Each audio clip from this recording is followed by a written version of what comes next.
And we're live.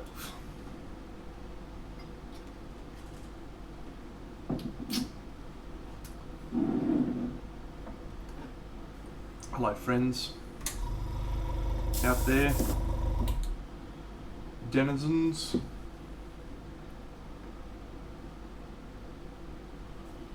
We continue painting some Nurgle Blood Bowl dudes. And in fact the goal is to finish painting Nurgle dudes tonight.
You know, you could have a Beastman and a friggin' Nurgle Blood Bowl team. There you go. Huh. G'day, Bug King.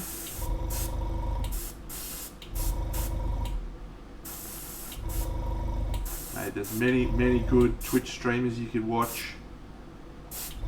Don't feel forced into watching Big Deno.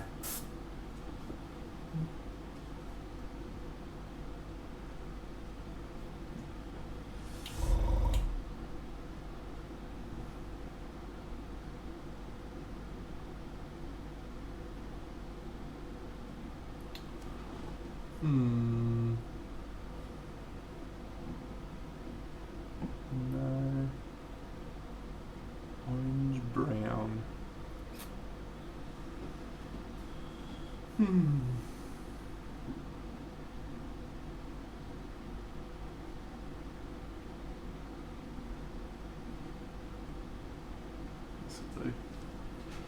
G'day friends. Oh, I'll put you back to sleep in rapid fire time, mate. Don't you worry about that.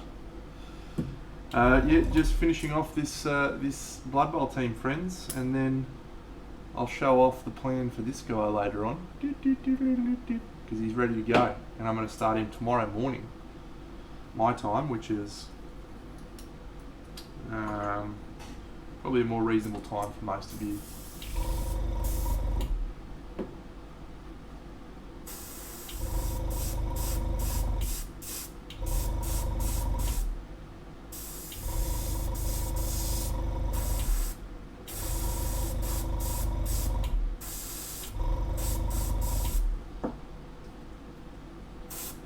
I'll do my best to put you to sleep, Bug King.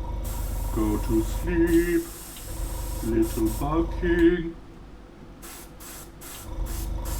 That's all I got.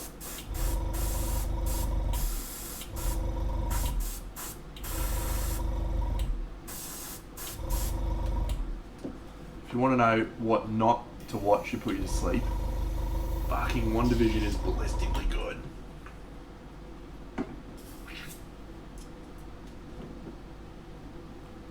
So good.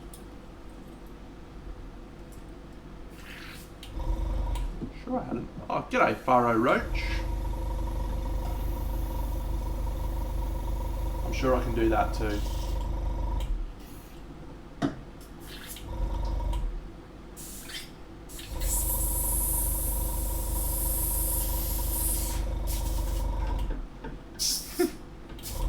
Love a compressor. Oh, everyone's 4 AM for everyone. Crazy. Sorry, friends. This is 7 p.m. for me, so this is prime painting time for Big Deno. But I do have a plan to do some tomorrow morning, so join me then. I would love to see you. In the meantime, sleep tight.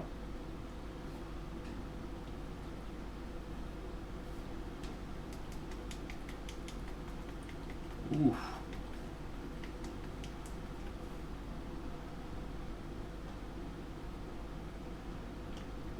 That does not sound fun.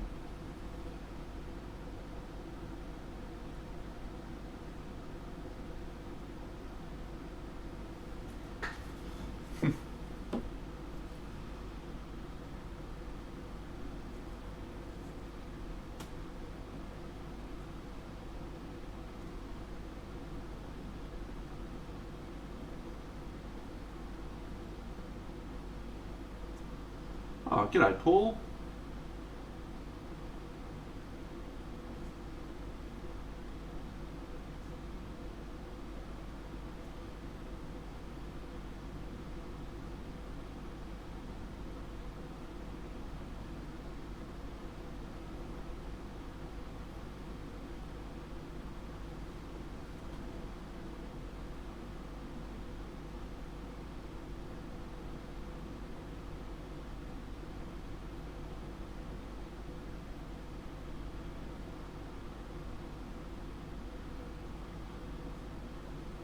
So we are going to finish the Blood Bowl commission tonight and drop it off to its new owner tomorrow.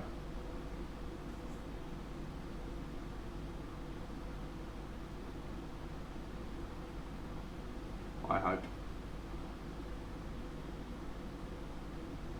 Since I committed to him today that I drop it off tomorrow. Should be fine. It's just, g'day awesome guy.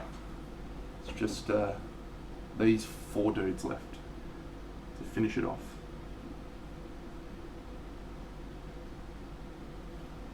So we're looking good.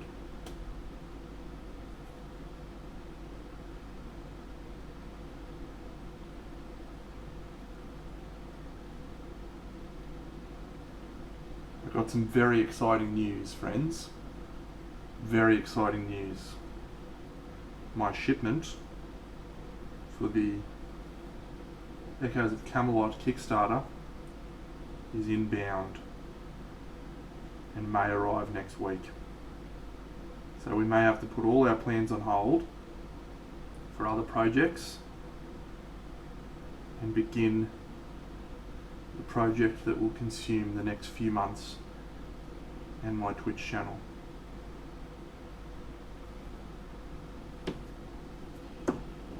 What am I in the early bird, mate? I'm back at number 1. Calm down.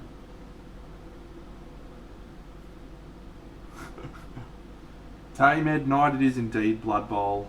It is some Blood Bowl dudes, some Nurgle guys. Here is the couple of the dudes from the rest of the team. They're just hanging out up here.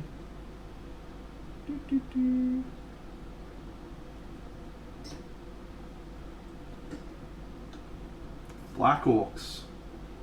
Mad Dog.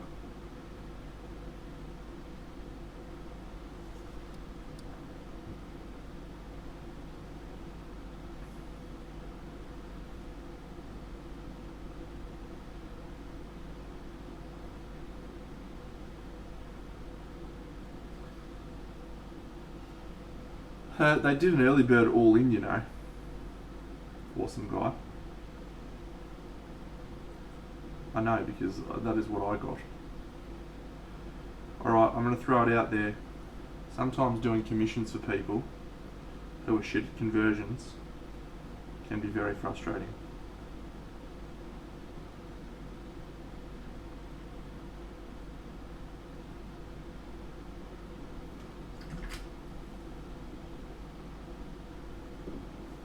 Oh! Yeah, that's rough, mate. I'm actually a dwarf player, so I'm rooting for the little guys. Go Dwarvies! Kill more of them next time.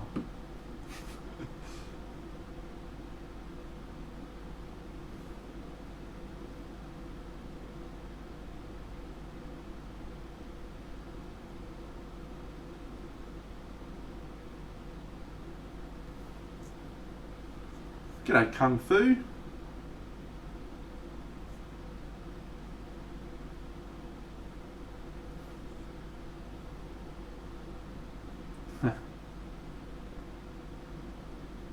Upgrading put you in the next wave. Well, look, mate, I don't sympathise with you at all. You made a dumb shit decision by not going all in the first place. So you just getting what you deserve, being weak-willed.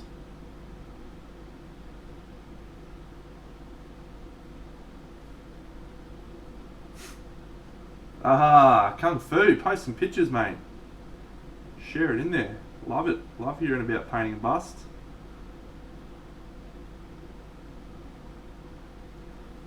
They are fantastic fun.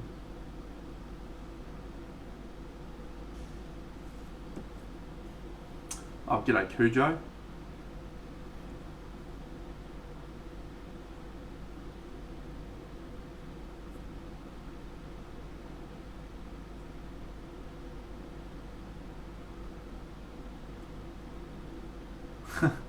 G'day Droopy.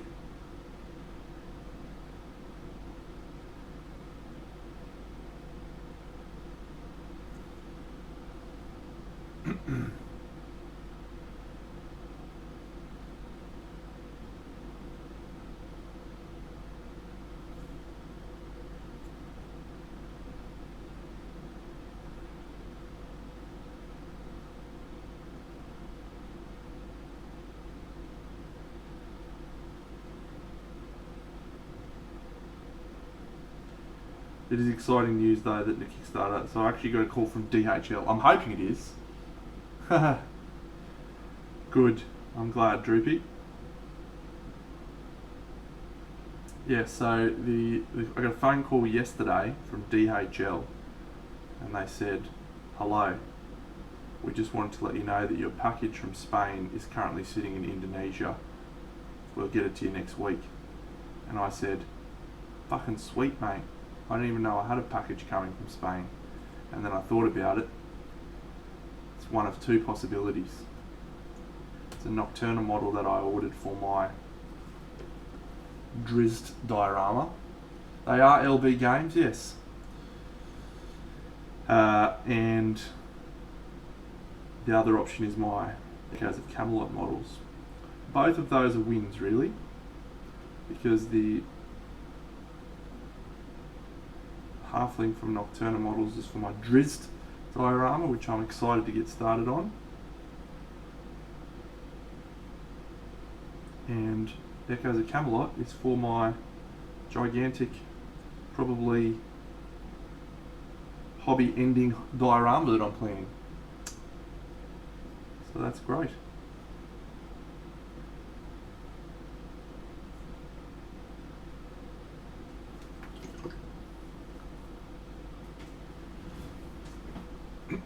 Yeah, there's no tactics in that, mate. That's just a shit decision. Ah, awesome.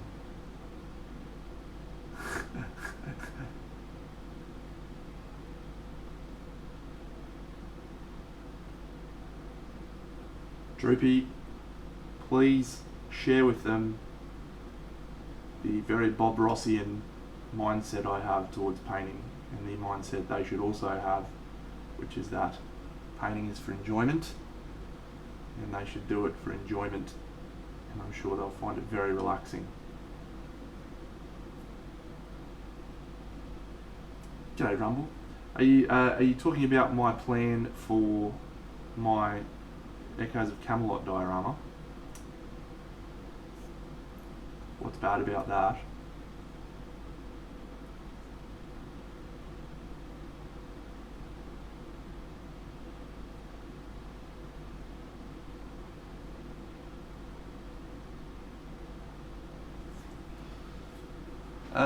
Oh no, that's going to be good. I'm pretty excited about that one. That one will work. I'm confident on that one. It's going to be similar scale to Wizard of Oz. I've got the plinth. I've just got to decide if I want to do it in a nighttime setting in Icewind Dale, or in in like a daytime setting.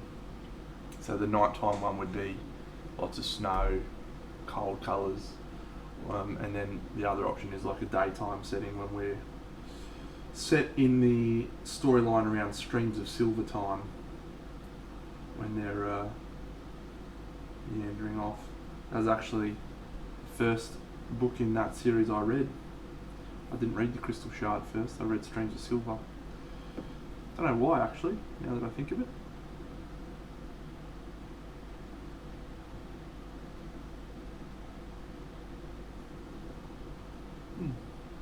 Black 3.0.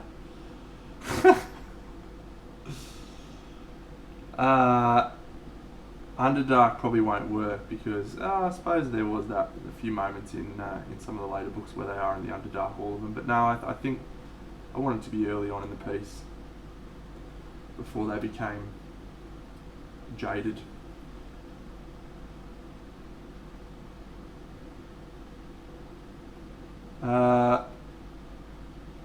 I have actually done one of my designs for the thing, yes. And then I did it the old-fashioned way with pen and paper. Let me show you. It's awful.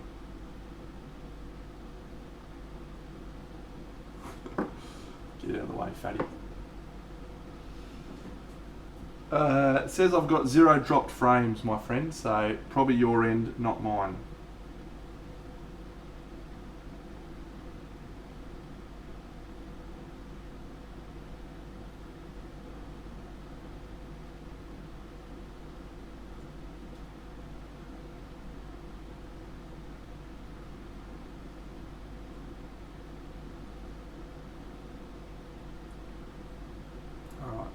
Let me just finish this ice yellow and then I'll show you the very good pictures of my diorama. Oof.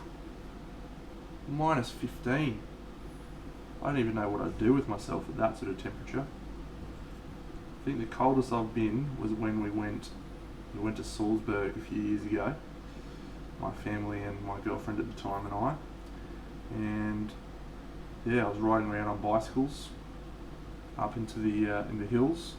The Hohensalzburg, which is the castle up the top, and I was riding a bike, and I was cold because I got plenty of padding. I don't normally feel the cold. I'm normally pretty comfortable, but I remember that day I had to get my mum to go and buy me some thermal pants because I got cold for. Well, she said it was the first time in my life she can remember me saying I was cold.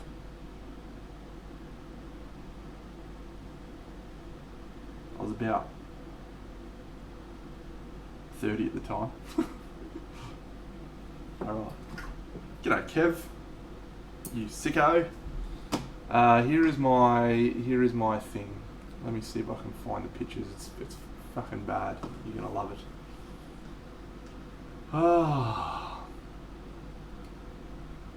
It was a big day. I was babysitting my dog friend. Yeah, from Punchy. Kev is a sicko.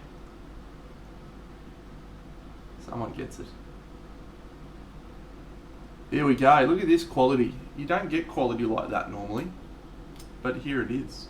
Here's the quality of my planning. So let me explain it a little bit more, because you can't really make that out, but I'll just make it a bit bigger. All right, here we go. This is great stuff. Yep, I've got a rotating table. I bought a table. It's 400 millimeters wide, 40 centimeters circle. It's a round table. So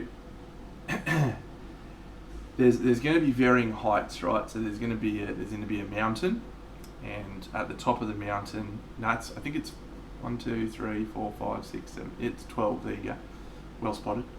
So at the top of the mountain, and then there's going to be like a pathway down and then there's going to be a variety of scenes. So each of the scenes will sort of be at a different height and have some different environmental things. So I'll start at the top. Up the top right, you can see Galahad. That's the dude on the horse. So he's actually going to be riding out from a castle wall doorway onto a road, and there'll be like a tower there. So what you basically have is the castle wall behind him, and him riding out. So that'll be one scene. So you can't see anything behind that, and then you'll have a little bit of mountain sort of cliff face in the background beside him. So then the next scene is Guinevere and Lancelot on top of the mountain, so a little pathway up to the top of the mountain, so that's going to be very high. And they'll be sitting at the top in a little cave up there, like I think in the stories, well, in one of the great books I read. Yeah, I'm going to do everything on stream, except for probably the terrain, because I don't know how I'd get that. That's going to be too big. I'll paint all the models though. So yeah, they'll be on top of the mountain, so they'll be the highest peak. And there's going to be a colour palette that swings around, which I'll talk about in a second. So this scene, the very front, is Arthur, Percival and Mordred. So the reason I chose those three, Arthur's facing off against his nemesis Mordred, but Percival's actually the one that inspired it, because he's holding a lantern up. So that's going to be under the mountain, at the bottom of the mountain. I'm going to cut out a cave, but it's actually going to be a crypt, and Mordred, Arthur and Percival will all be in there with black backgrounds with lighting effects and stuff. So I'm still considering whether I want to do LEDs in that area. I can do it, I've done it before, but I don't think I need to these days. I did it before because I was bad at everything and needed flashy tricks to make my painting look better, but I can probably paint that okay now. Then behind the wall and behind the mountain is going to be a big forest. So there's going to be lots of trees, and inside the forest we're going to have Merlin and Morgana facing off with the Green Knight in the background, and then hidden behind a line of trees there's going to be the Lady of the Lake and Uther Pendragon. So what should happen in my mind is, as the table spins around, you'll get a different height of each story, and you'll get a different view of a scene of each slice of the pie for each of those 5 sections. So it's going to be pretty elaborate. I think probably what'll let it down is my terrain making. I'm not very good at terrain making. I can do natural terrain okay. I think I can do the castle wall okay. I can do the mountains okay. The crypts underneath will be a challenge. But I've got a few friends that are 3D printing me some bits and pieces to make it look better. Yeah, no, I'll sell it if someone's got enough money to pay for the fucking thing, because it's gonna be probably 2 or 3 months of. I'm 3D printing terrain, mate. That's fine. You can do that. That doesn't do anything. That's the best. Doubt we're talking that much, mate. I don't know. I just when I saw the models, I fell in love with them, and I wanted to do something that incorporated everything. And it's sort of a progression of where I've been going recently. I started with little 2 bust diorama scenes with 2 busts, and then I moved into that Temple of the Elements, which was 4 busts, and then I've moved into 5 models on a base, and then the Dritz one's going to be 6 models on a base. So this will probably be the largest undertaking I ever go for, but I'm relatively, so I'm confident I can paint the models well. Yeah, the way that I see them in my mind, I don't fuck that up often these days. But the challenge will be making the base so that as it's rotating, you're getting lots of interesting angles and stuff, but also not seeing what I don't want you to see. I want each scene to just be the central component at that time, and then as it slowly spins around, you can have the different heights and the different colour palettes and the different the different stories. Should be fun. We'll see. I'm going to give it a crack. I'm already committed because I spent several $100 on my rotating table. It's a very fancy one, very fancy rotating table.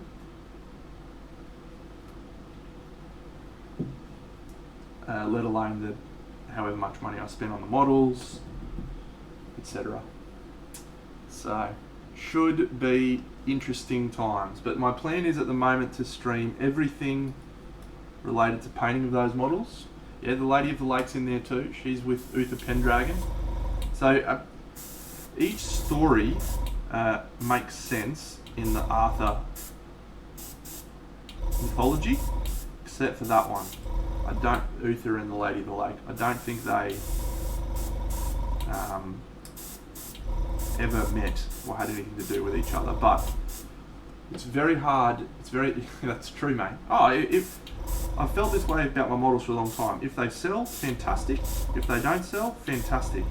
I'm not doing it to sell them, I'm doing it because I want to paint cool models. That's all. So it's 400 millimeters, Paul. 400 mils. I'll actually grab it out right now because I haven't had to pull it out for a bit. But that diagram that you saw there was actually on a piece of foam board that I cut to the size of the thing so I could plot all of the stuff out. So I did some planning. I feel like you can't just gung-ho the shit out of this sort of project. It's too big. Let me grab the base down.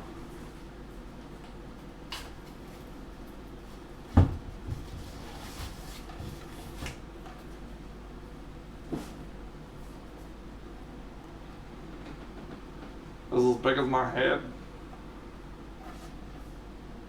It's gonna spin. It's gonna be magnificent. I'm very excited.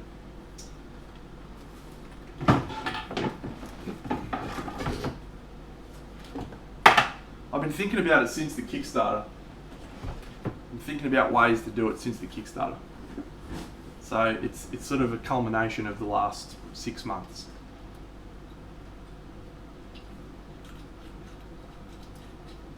Droopy, that date could be next week. The first step in the project, I've planned it all out. I'm confident. I'm feeling confident about it actually. The first step will be to assemble all the models so that I can put them on the base and start getting a genuine sense of the height. At the moment, I've just plotted out approximations based on the best estimation I can make. But I can't really build the base until I know exactly what height each of the models are. So once I've got the heights and the models built, then I will probably commence the building of the base, because I think that's the part I'm struggling with. Once I've built the base, then we can I see a Faro Roach, and then we can worry about the painting. That's the easy bit. The scenery I'm concerned about. I did see the Mindwork Games Kickstarter, yeah. They look fantastic. I was thinking about those sorts of, because there's been a real push recently, I'm sure you've all noticed, where manufacturers are taking artwork from fantasy artists and making 3D sculpts of it. I'm such a huge fan of the concept. Like, I think you can get some really incredible models, but I will caveat that by saying I think there's an element of you feel somewhat constrained by the paint job on the model because you want to represent the artwork. So it's not necessarily removing creative possibility, but there's certainly an aspect of it that is uncharted territories for miniature painting. There was always an element of, you want to paint your models that look like what's on the box, but you always felt like that was a guideline, whereas this is legitimately what it was fucking based on. We'll see.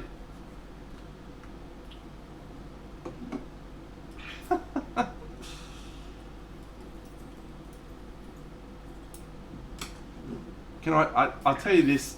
I'll tell you this, Bug. I'm not too worried about my capability of making the things. I could make all of those things. What I think I will struggle with is having the patience to make those things. I don't tend to stick to projects as much as I need to sometimes. Get bored, want to move on to the next thing.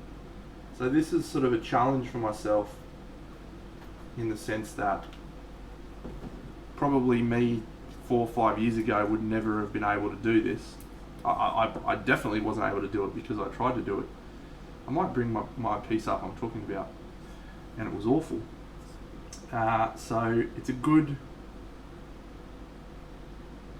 thing for me to practice on, and hopefully we'll see that I've improved. Maybe we won't. I've always found that if I do that, I don't come back to it. I've got 4 or 5 projects here. I'll actually show you. I'll show you this soon too. This is my next project. It's going to be awesome. So here's my collection of things that are half finished. This girl, I did a painting video for her. She's on my YouTube. I did the face in a real-time video. Talked about how to paint the face.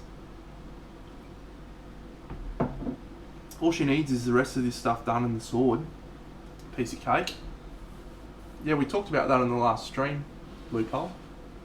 Here's this cool guy. Love this model. Love this little turtle riding fucking dude. What a legend. Look at him go. Fucking haven't worked on him for a while. This chick is so fucking close to being finished, and I haven't finished her.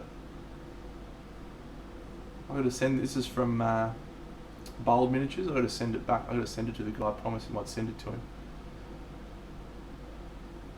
And I've got this guy who I just dropped on the ground a little bit. Are you okay, little fella? Shit, a brick. Alright, we've recovered him. He's okay. G'day, Frog Jim. This dude, Shay Tan from the what's the name of that company? Emproic. Very old model. Was trying some experimenting with colours. It's actually showing some dudes how I do my approach at Crystal Dragon a while back. So that was a little something I was working on. And then I got this guy as well. So these are all projects I've sort of started but have just stopped for a variety of reasons. This Hippogriff from Aradia Miniatures.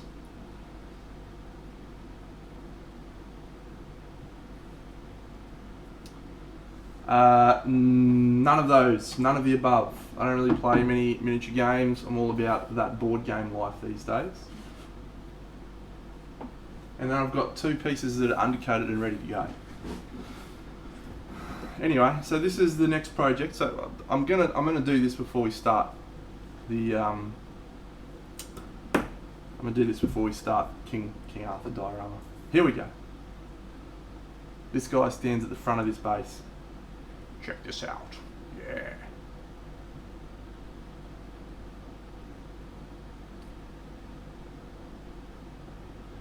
I have seen The Edge. I nearly bought a copy of it. A dude was selling a full copy in Brisbane and I didn't buy it because I looked into it and it was like a miniature game.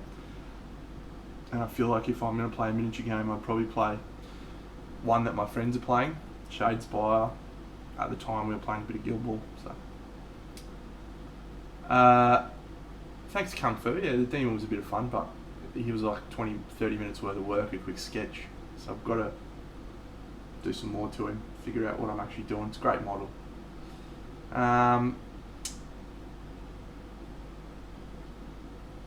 Oof. That sounds rough, Bug King. That sounds rough. As long as you can fix it, that's the most important thing. So yeah, this dude is going to be a bit of a homage to the old Games Workshop glory days. This guy just screams Chaos Warrior to me when I look at him. He's fucking mad. So he's going to stand right at the front of this. I'll put him on the fucking base. Come on, Jenna. There's blue tacked in there. There he goes. Look at him. So that is the next project for stream. We're going to start that tomorrow morning, as a matter of fact. Tomorrow morning. And I'm going to start with the base, because what we're going to do is some tricky lighting from behind. I don't know what that shit's called, but lighting from behind. We're going to do that. It's got a proper name. I don't know what it is.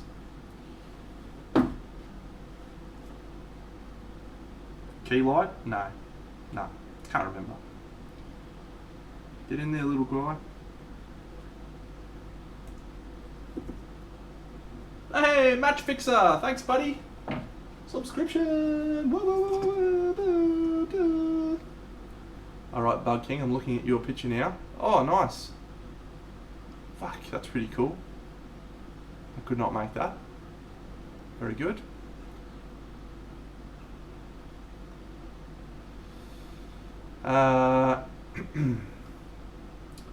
And someone else posted a link for me to look at too.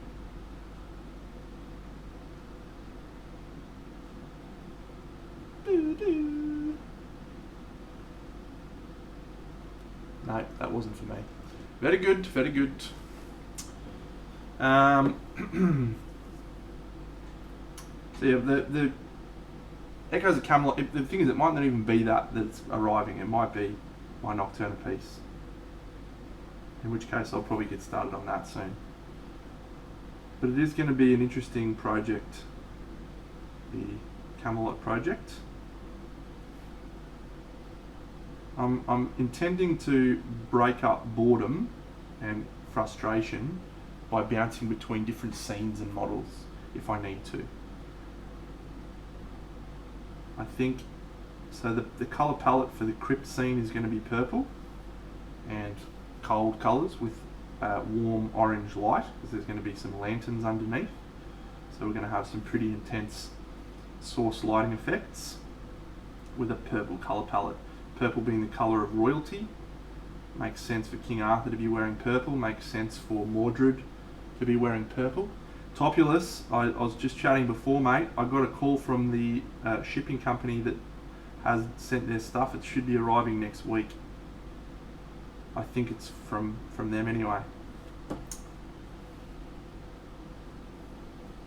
I checked my Big Child account, and it says the shipping note there says offline products. So I'm not sure if it is them, but the only other thing I bought from Spain recently, certainly didn't buy fucking Lucas Pina's Seven Dwarves, so it's not fucking that. Is I bought a Nocturna model. Chimera's in Italy, so it's not from them. I bought a Chimera model. So yeah, I think it's got to be Echoes of Camelot. Actually, was there a Kickstarter? Yeah, there was a Kickstarter, Sea of Legends, that was supposed to be shipping, but I don't think that's from Spain. I'm pretty sure that was coming from China. So yeah, it's like, I'm 90% sure it's Camelot, which is exciting. So we'll assemble the models maybe on stream, plan out the diorama on stream, maybe start some painting. But I want to have the broad strokes of the diorama done. Yeah, that might be the case. In which case, if it's the Nocturna model, that's fine. I'll be disappointed, but plenty of models to paint.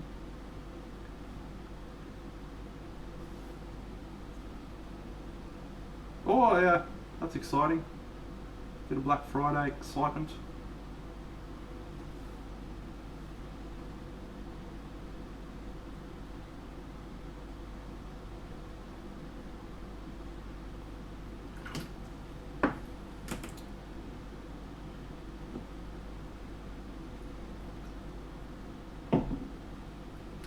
Yeah, mine arrived last week.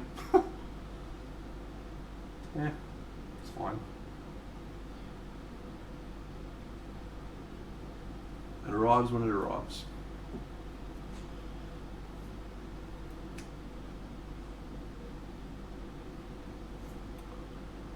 Probably zoom the camera in a bit, Deno, so people can see you shit brush strokes. Ew. That might be too close.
I have.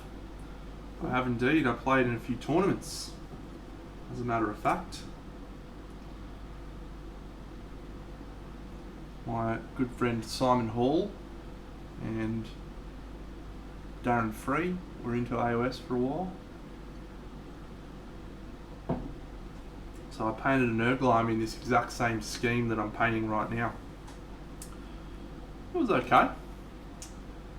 I said to them, I think it is 90% an excellent game. But unfortunately the 10% is really, really shit rules that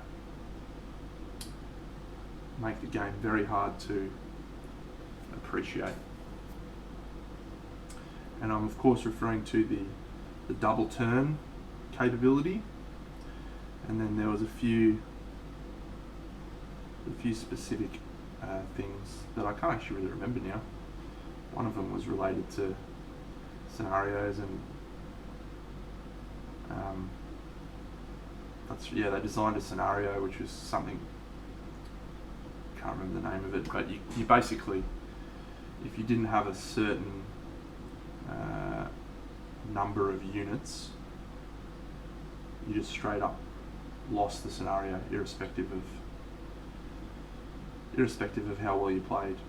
And I think back in War Machine days, that you just never felt like that. There was always ways you could win scenarios. But yeah, that one was just fucking dumb.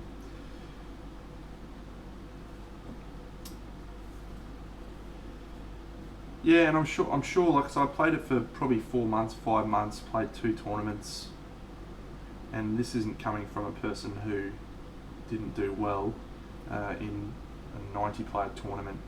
In the final round, I was one of the 4 undefeateds with Iron Jaws. I'd smoked everyone. It was unreal. But yeah, so I'm not coming at it from sour grapes because I was bad at the game.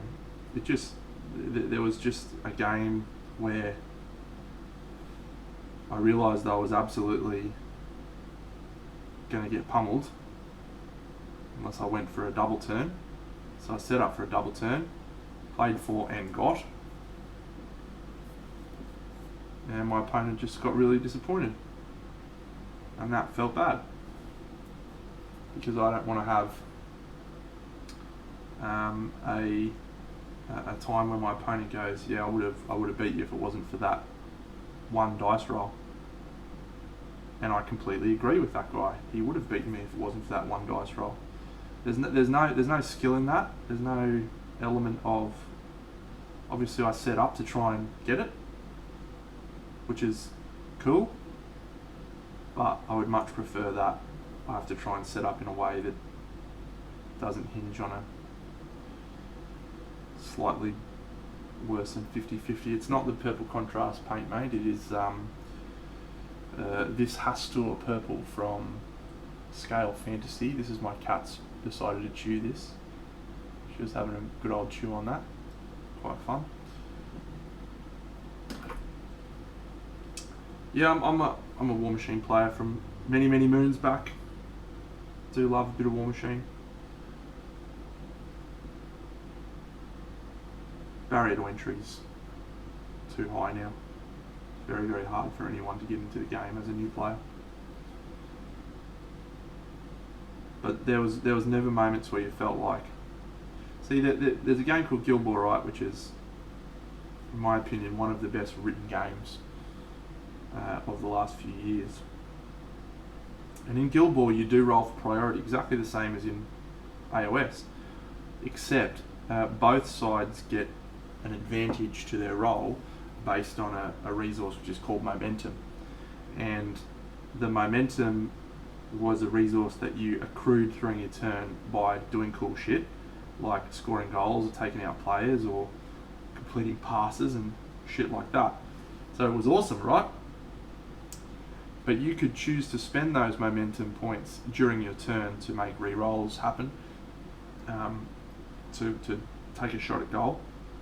And at the end of the turn, any unspent momentum that you didn't use went into your initiative roll for the next turn.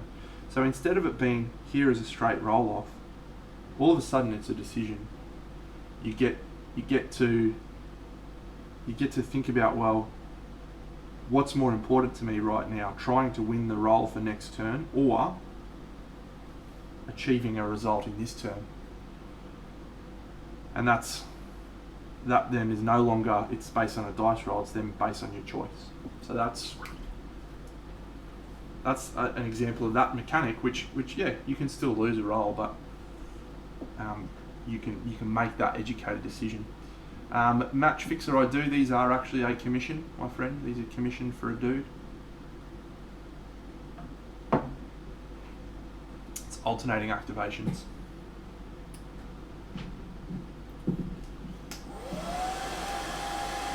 G'day Thor, Space Crow, Space Cow.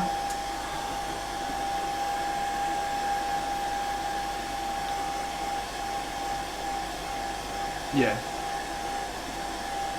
You can shoot me an email, mate. I'm probably going to say no. I don't do a lot of commission stuff for army painting. Most of my time goes into display stuff, but feel free to shoot me an email, absolutely. Have no problems with that, or send me a PM. I'll have a think about it. Correct. And that's another aspect of their rule set being a little bit more flexible and stuff. Yeah, let's for sure send me an email. I'll have a look at it. Which model is it?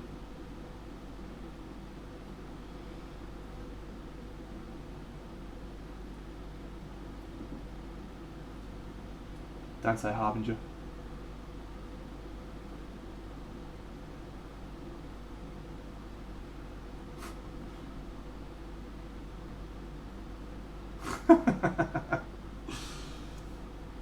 Oh, mate, I'll think about it. I've already painted 2 of her.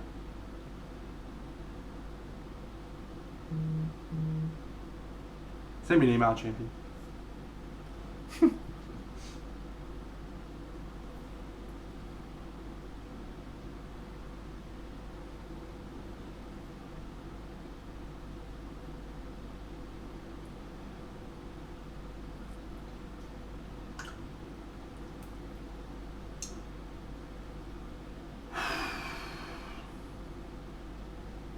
Yeah, it does look cool. It's a very cool model. There's actually, I'm going to do a little show and tell now of a model I painted a few years ago by Limbo Miniatures. Stand by. Reminded me very much of the Harbinger when I painted it. Loved it. Did it? Oh, that was a good time, wasn't it? That was a good time. In Swansea. Shit. You're talking about not Cardiff, not Firestorm Games. We played a warm-up event in Firestorm Games. Fuck, that's a long time ago now. 2012. Amazing. Yeah, we went to the OETC in Salzburg. We had a warm-up event in Firestorm Games. I had a sprint race versus the boys. Fuck, good times. All right, here is a model that I very much like. That I painted. That reminded me of the Harbinger a lot. It was suspiciously similar. Stand by.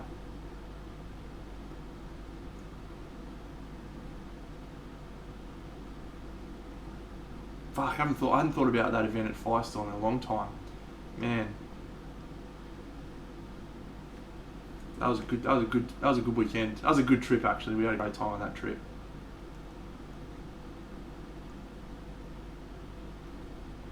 How cool is this chick?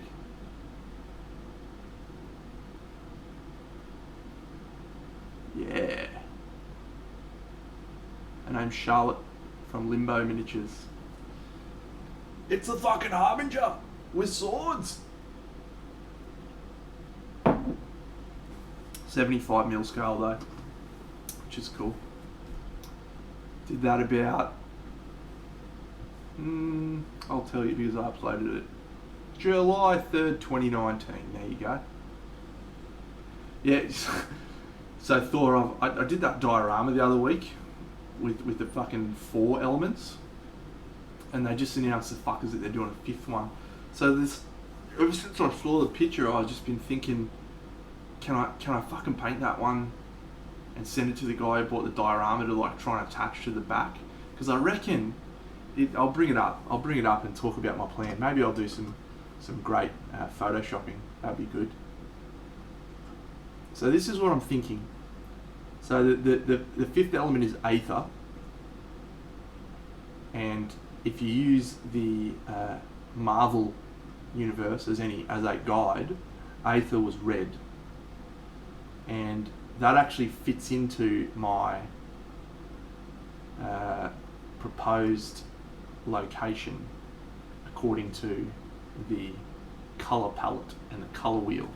So if I went with red for Aether and created a column that it could sit on, that I could put at the back, that raises Aether up to the height above all of the other elements, and it's red, I reckon it might work. I would also love it to be Lulu Dallas. Multipass. So I think I'm actually going to try and do that. I think I'm actually going to try and paint the Aether element and have the fire glow from underneath, and have it on a column that I can send to the guy who bought this and say, just stick it to the back, son, she'll be fine. I might get him to measure the height. Because it'd need to sit in the right spot.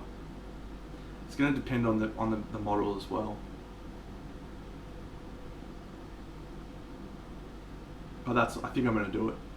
So yeah, there's a color wheel, right? Goes from purple down to blue, to green, green to yellow, yellow to orange, and then red should be at the top in the middle between purple and orange. So if I make it red up the top, it'll be perfect. And Aether also could be hot lighter than air, which makes sense as well for the height. It could work. We'll see. It'd be fucking nuts if I did it. Thanks, Mr. Badger. Thanks for following, buddy. We'll see.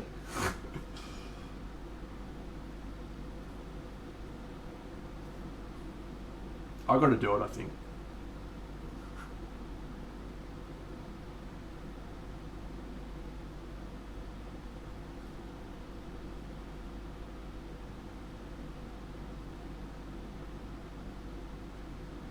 I'm sure the dude who bought the diorama will be receptive to the idea.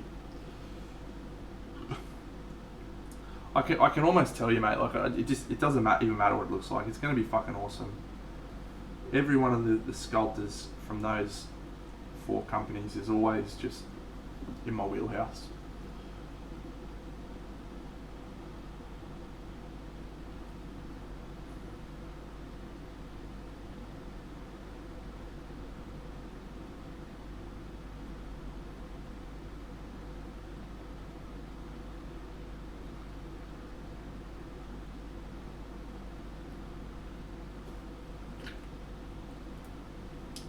Look. Oh, g'day, Jan. What's happening, my man?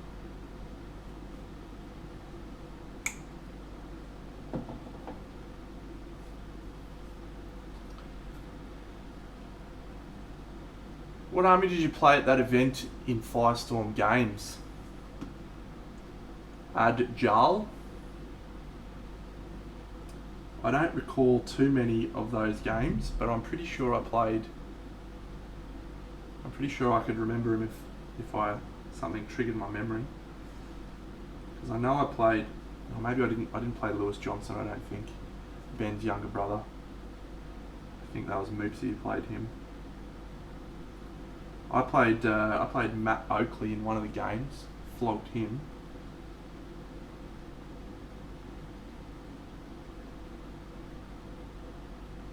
I'll tell you a funny story about Matt Oakley. So we were You guys might know him. He's an awesome dude. All the guys I met through War Machine were really fucking legendary dudes. But I was really close with Jamie Perkins. We spent a lot of time together. A variety of tournaments. He was at the WTC. He was at Iron Gauntlet, which I attended for War Machine. But anyway, he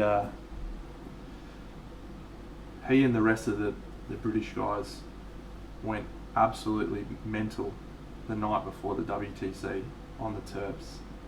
We were at for the very first WTC. It was in Poland. Big facility that had been initially designed for Olympics. I think it was like the Winter Olympics. It was like a big snow skiing facility, and so it was up in this town called Szczyt. Can't remember how to pronounce it, but it was like SZCHRYZYZK, some ridiculous spelling. And so there was nowhere to go. You couldn't go to the nearest town. You just had to eat the food, drink the drink, and hang out with your mates. So the Poms got on the sauce, as they're wont to do, and Perkins was rooming with Matt Oakley, and they got back to the room, and Matt Oakley was absolutely smashed.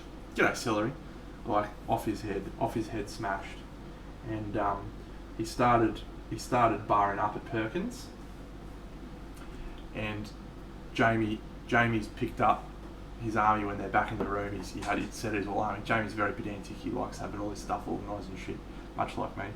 So Jamie's picked up his army to move it out of the way, and Matt's tried to fucking have a go at him. He's gone with big haymaker swings because he's absolutely smashed. And Perkins' army goes flying across the hotel room because Mike's tried to smash him.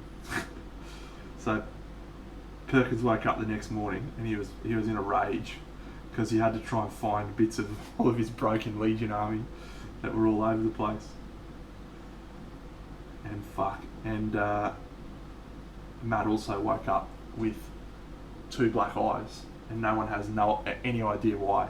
Someone punched him in the face, or he punched himself in the face, or he fell over and hit himself in the face. Whatever the answer is, the guy became my hero that night.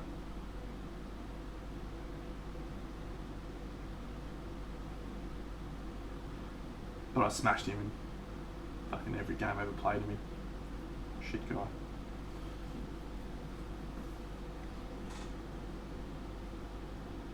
Gaspy. Just trying to remember. Did I have Gaspy too? Yeah. I'm pretty sure that at that tournament I did not run Gaspy. I ran Scar 1 and Denny 2. Actually, no, maybe I did run Gaspy and Scar. It's been a while. That was a long time ago.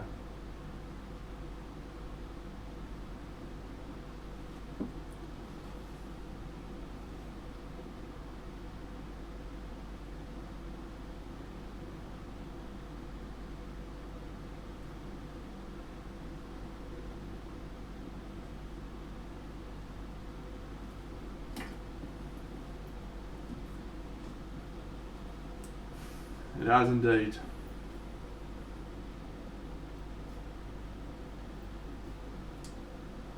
Well, I hope life's treating you well, mate, whatever's happened. However much I absolutely kicked the shit out of you in that game. You just joined a very long list, pal.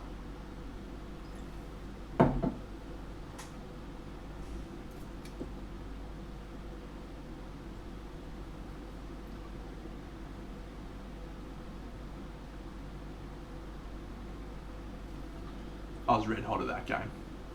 War Machine. Woo. Absolutely red hot.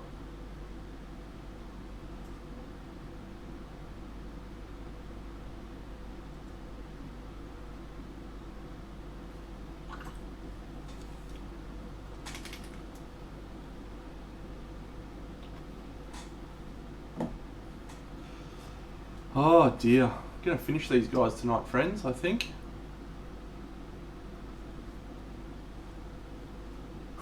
Please.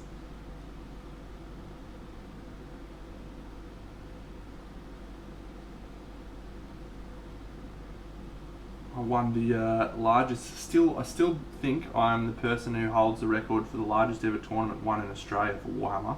152 players, DogCon 2009.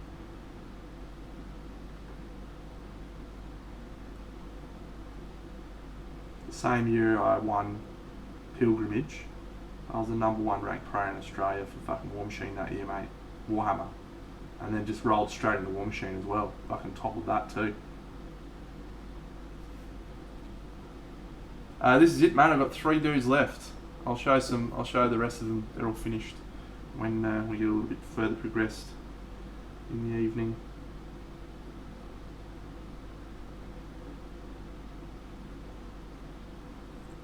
Oh, actually, that's not true. I've got this fatty Boomba too. But I did some work on him today, so he'll be finished soon. Maybe I won't finish him tonight, but I will definitely get him done. Tomorrow.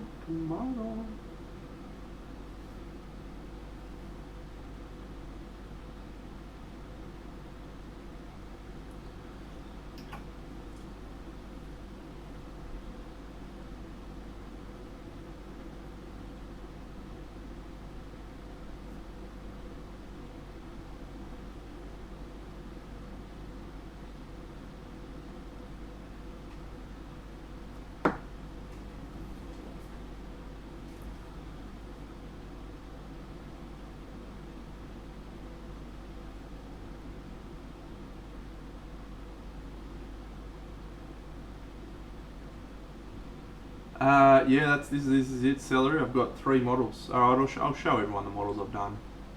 I did most of these on stream, so you can go back and watch the last few streams, but here we go, zooming out so you can all see. So with first stream we did these 6 little dudes. I don't know what they're called, they're just like the basic linemen. So we did these in the first stream. And then the next stream I did some big fatty Boombas. Oh, that was good. We'll just break that one. Pretend that never happened. Some fatties. Fatty. Hola Lupo, 89. Alright, stand by. So, and then this morning I started on the big guy and I did these little tokens as well. So that's it. We've got just... Yes, Celery, I've already got my model picked. I'll show that off again later. Yes, I mean, they're fine. They're just... So there's a difference between what I paint for gaming models and what I paint for display models. These are obviously just quick, high contrast. Yeah, I mean, the total time spent on this commission is about 7 hours at the moment, which is fine. I'm making a reasonable salary at said rate. So that is cool. Fucking stupid little metal models. So bad. Yeah, Celery, this is the next project, my man. This is the next project. Maddox, this guy, and here's his base. I can get that up, yeah. Chaos Warrior, walking out of a Chaos Realm gate. Yeah, boy. It's gonna be awesome. That'll be started tomorrow morning for me, which will be, what's the time now? It'll be exactly 13 hours from now. They could be. This is just, the dude just gave me the models and said, "G'day, Billy Goat." Just said, "Here you go, man, paint these for me." I said, "No worries, pal." Gave him a price. And he said, "Okay." I said, "Sweet." And he said, "How long do you think that'll take?" Because he'd had another dude who quoted him on it. And the other guy was like, "Oh, a couple of months." And I said, "No worries, pal, it'll be done in a week." So I picked up the models last Friday and I'm dropping them off 9 days later. It's great. I chat to Chuck on occasion. We play some board games together. I haven't seen Lockie or spoken to Lockie in the longest time. And yeah, Guns and I are on reasonable terms. We had something of a falling out a few years ago over a variety of things, but yeah, we're fine now. Ah, how long did it take you, Celery?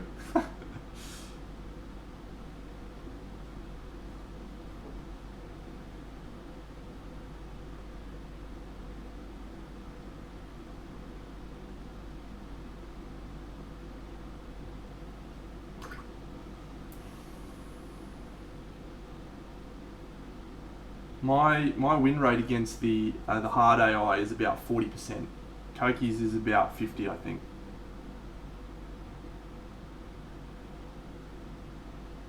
Actually, I'll caveat that. My win rate against the hard AI was at about 70% before the expansion dropped, and now it has dropped down to 40%. Through the Ages, mate, A New Story of Civilization, currently number 6 ranked board game on Board Game Geek. There is a mobile version, absolutely incredible.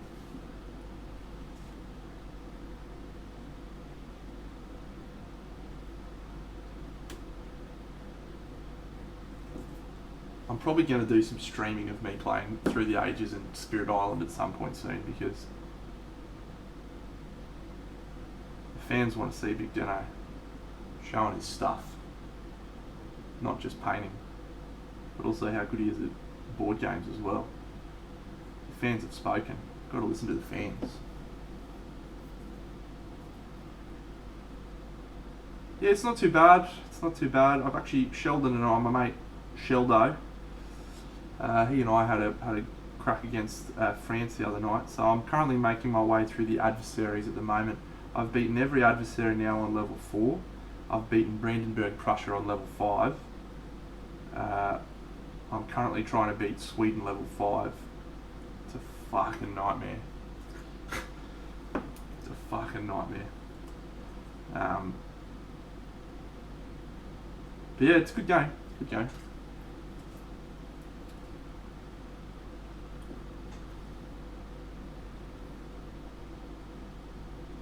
England level 4 was tough.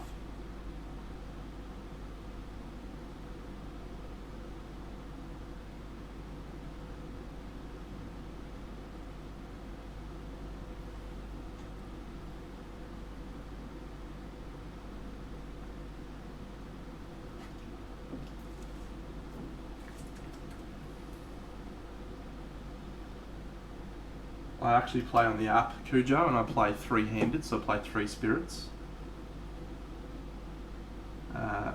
The app does take away a lot of the stress in managing the game, but it does still take it out of me.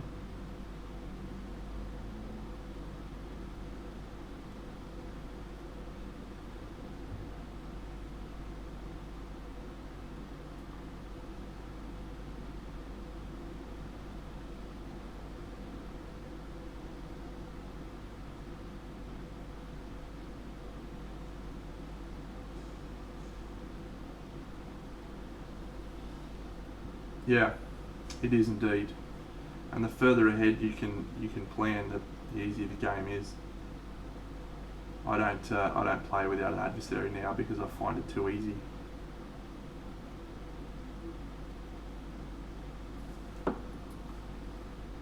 But I do find it challenging with the adversaries.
No spoilers, but I finished the latest episode of WandaVision. If you aren't on that show at the moment, get on it. Get on it. The last probably 3 to 4 episodes have just been absolutely red hot. Really enjoying the evolving story. Yeah, it was awesome this week. Awesome. And the way that this week's episode ended was just so good. It's at 6 now. There's 6 episodes. There's 3 to go. There's 9 episodes in the season, so we should have a pretty fair indication in the next episode or two what the end game of the show is, if you'll pardon my pun. Yeah, the first 2 episodes, I mean, Marvel were never ever going to run with that forever. But it was a novelty seeing them in different situations. And as I understand it, I'm not big on the comics. I've followed a little bit of them, but as I understand, it's based on 2 comic series that were released. One's called House of M, and one's called The Visions, I think. I can't remember the specifics now. But yeah, one was about Vision living in the suburbs with a fully synthezoid family, and House of M was about I won't say because it might spoil the plot of the show. But yeah, that's where they pulled their plot lines from, those 2. So I think there's some future hints about what will occur in some of those comic books.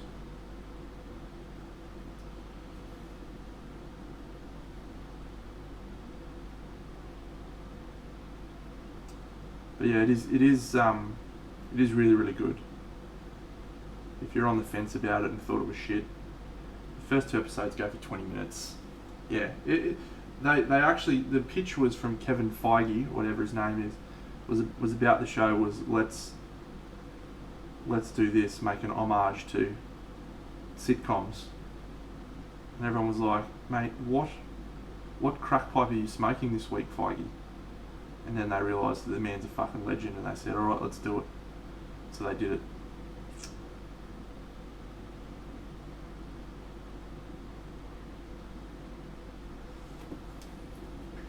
Oh please, can Randall Park please get his own show? G'day Maddle1609, you champion.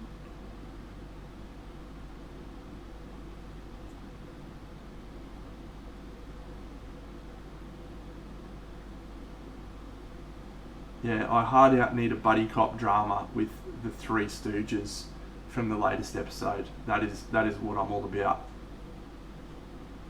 Topulus, I'll leave it at that. You'll know what I'm saying. Sco Fresh, these are some Blood Bowl miniatures, some Nurgle Blood Bowl dudes. The Expanse is actually one we talked about on this stream a couple of weeks ago. I haven't watched it. It's been added to my list, and I will get around to it. I've said before on this stream, I sort of have a bit of a struggle when I'm watching TV shows because I have 2 choices. I can go and sit down and watch a brand new TV show that I've never seen before, which I do for things that I really love, like WandaVision and Snowpiercer, and when I'm hanging out with my girlfriend. Or I can put on some Parks and Rec, some Office, some of my favourite shows, listen to them in the background whilst I paint little toy soldiers. And usually that is what I choose to do. So I find it hard to commit to watching a whole new show when I could be painting it and doing that instead. But I do it sometimes. I'm doing it on... Oh, we got a raid! Woo woo! Thank you. Extreme Moderation, my good friend. We might get some proper models to show off since we've got some friend raiders. Hello. Yes, Topulus, I've watched the entirety of The Good Place, mate. Stand by, friends. I'm going to get some cool models to show off.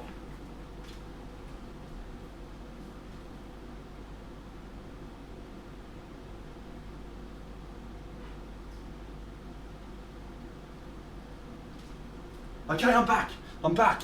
And here we go. This is a model I painted on stream. I painted this on stream. Yeah. Boom. Yes, Skits Mix in Briz, pal. Oh, g'day, Aaron J. Bangs friends. So, this is a model by Big Child Creatives. It's called Northern Wind, and I painted her fully on stream, indeed. And I also did this one fully on stream. This is a model by Robot Rocket Miniatures. It's called Wind Rider. And this is one that I also painted on stream the last couple of weeks. So there you go. If you want to see that, you can look back through my history. And there it is. That's what I do normally. But I'm doing this little commission for some Blood Bowl miniatures at the moment. Thank you, friends. But tomorrow morning, I'm going to be starting this guy on stream as well. His name is Maddox. He's also from Black Sun. Thank you, Cherry Fox. The dragon was very fun. Oh, Corvus, thanks for subscribing, mate. Superstar. There's a close-up of the dragon's eyes.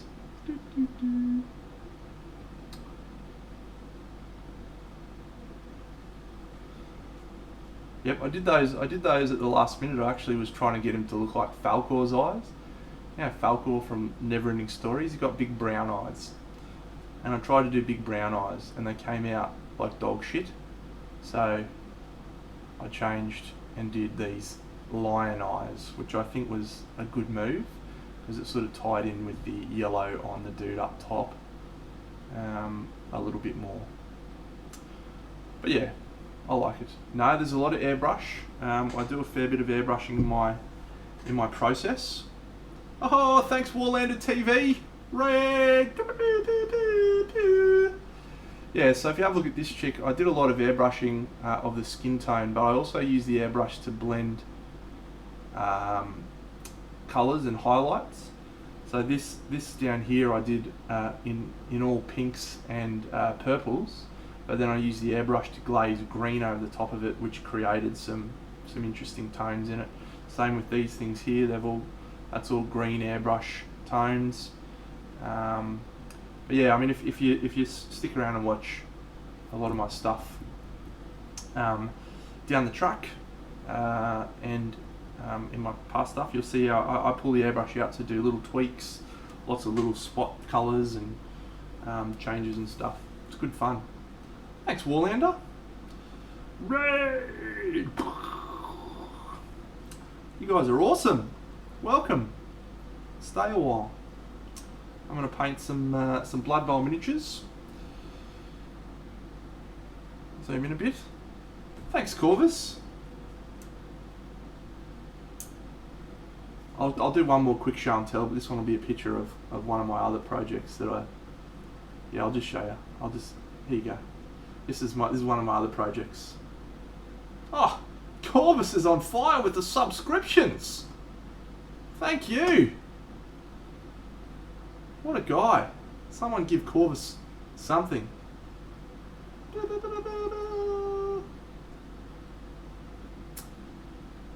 Yeah, so that was one of the last big projects I did a while back.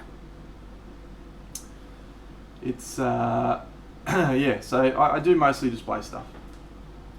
Yes, correct, Aaron. Yes, on the on my Instagram.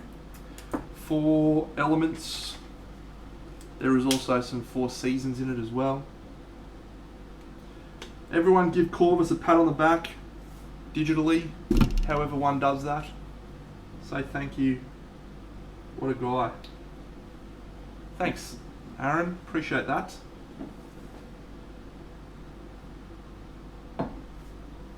Yes, my Instagram's up the top there along with my Twitter. If you want to see more of my work, you can go and have a look on those things. I'm going to continue painting now because I'm trying to finish these dudes off tonight.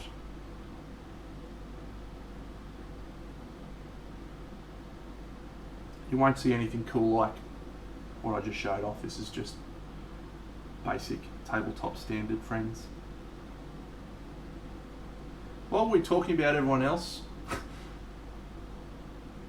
thanks, mate. My OnlyFans. Yeah, I'll send a link to that shortly. We were talking about something before the raid happened, and I was right in mid-ramble, and it was going great. Someone remind me what I was saying. Skits. I have aircon, but it's not on, mate. My house is pretty cool without the aircon, so I'm not really in need of it. I've got the fan going though. The fan's blowing straight into my face. I said the fan, not a fan, for what it's worth.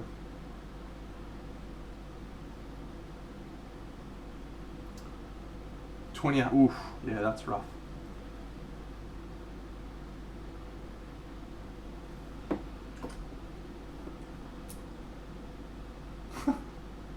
There you go, thanks Kung Fu, spot on. When you can watch something that you don't have to think about, like The Office, and you can just listen in and have a laugh, I find that soothing for when I'm painting. Keeps the mind occupied. So it's hard for me to pick up a new TV show, because I find that when I do get invested in a new TV show, I then stop painting because I actually just want to watch the TV show. But every now and then one comes along that I prioritise. I'm actually watching Cursed at the moment on Netflix, and I'm doing that for a very lame reason, because I'm getting in the mood for my...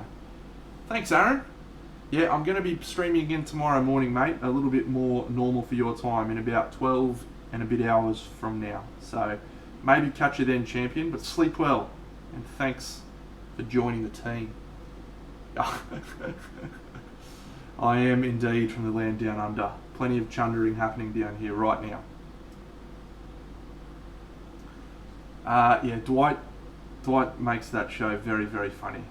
Hello, Clarice.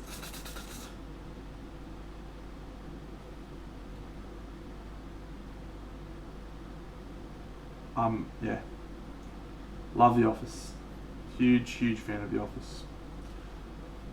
See you, friends. You guys are amazing. Have an awesome night.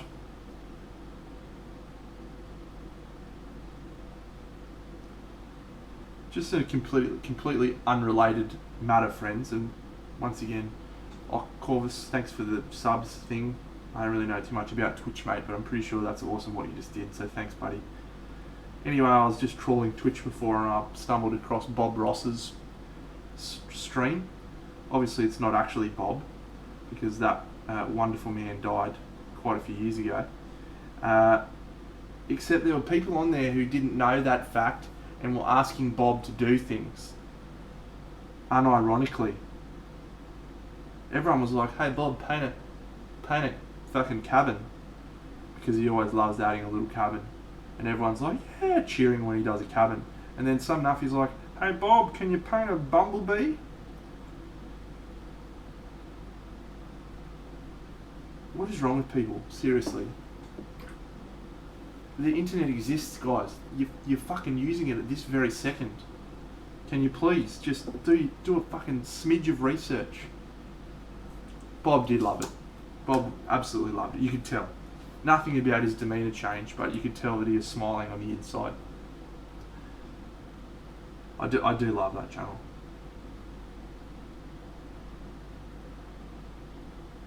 I have, unironically, a song on my phone that is by a dude called Schmo Yoho, and it is a songify version of Bob Ross's favourite sayings.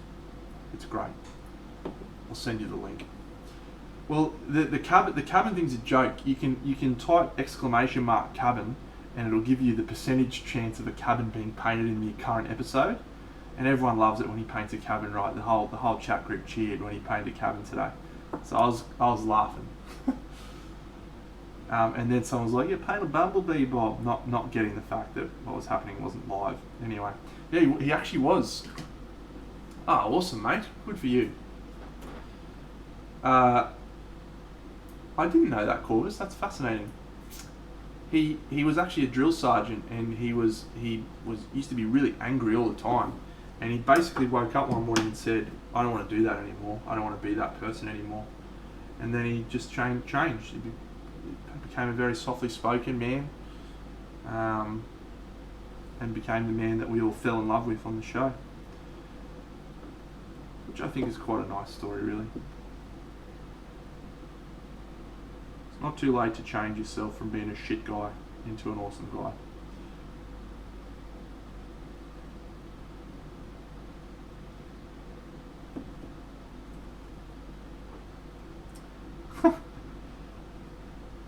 Unlucky awesome guy, you could have changed all this time and you didn't. I'm excited, Ashes. Get into it, pal. Get amongst it. Drop some bombs on the Twitch universe. Whoops. I can absolutely guarantee you I will not be following you. All the best. But no, not happening.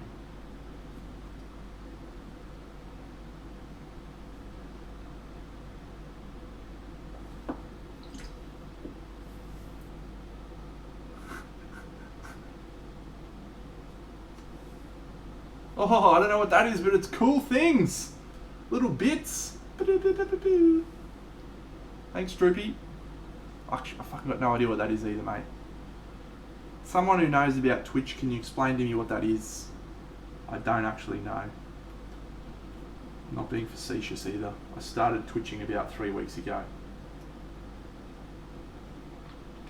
$1? That's mad. So how does it work though? Like, how did you pay me $1, or do they just give you dollars to spend?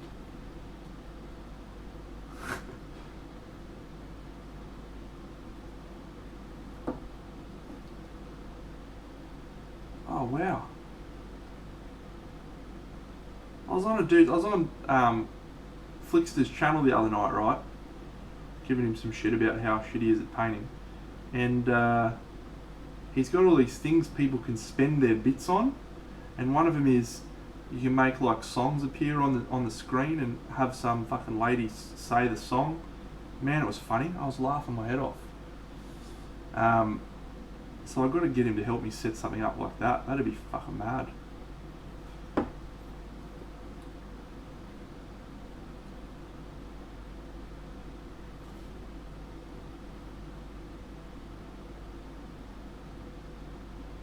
Wow, okay, cool. Well, so Droopy, you bought those bits, did you, mate? To give to me? Seriously, mate, cut out the middleman. I'll just fucking send you my bank details, pal.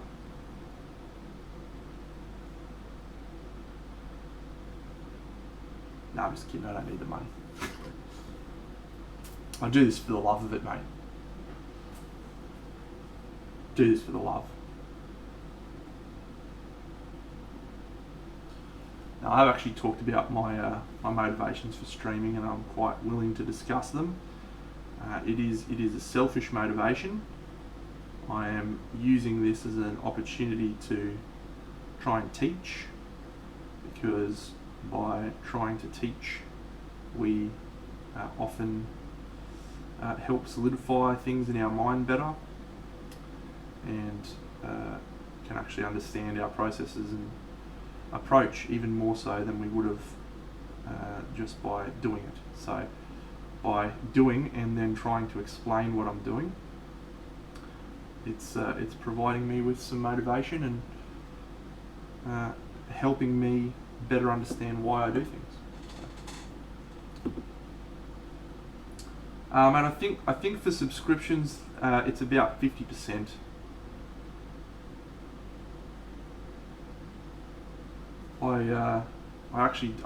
I didn't look into it that much.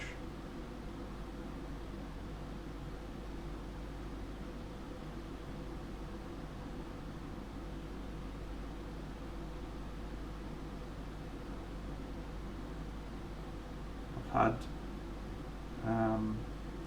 a lot of fun learning about Twitch and learning all the cool things you can do in here. Yeah, I'm not at all concerned about whether this becomes profitable or not. G'day, Double Dabs. What a cool name. Corvus, if you go back far enough on my Instagram, pal, you'll see my King Death collection that I painted in 2 weeks. Jan is very appreciative of that fact. Aren't you, Jan?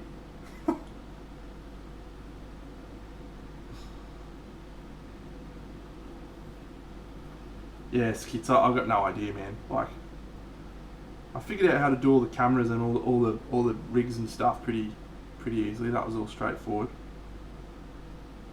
And I've got a pretty pro setup now. But yeah, when it comes to like, some people have got songs on their fucking streams. Yeah, it's great. Oh, Death by Tacos. So just, can you explain a little bit further? Are you not allowed to be a Patreon dude and be an affiliate? Do you have to be a partner? What's the go there?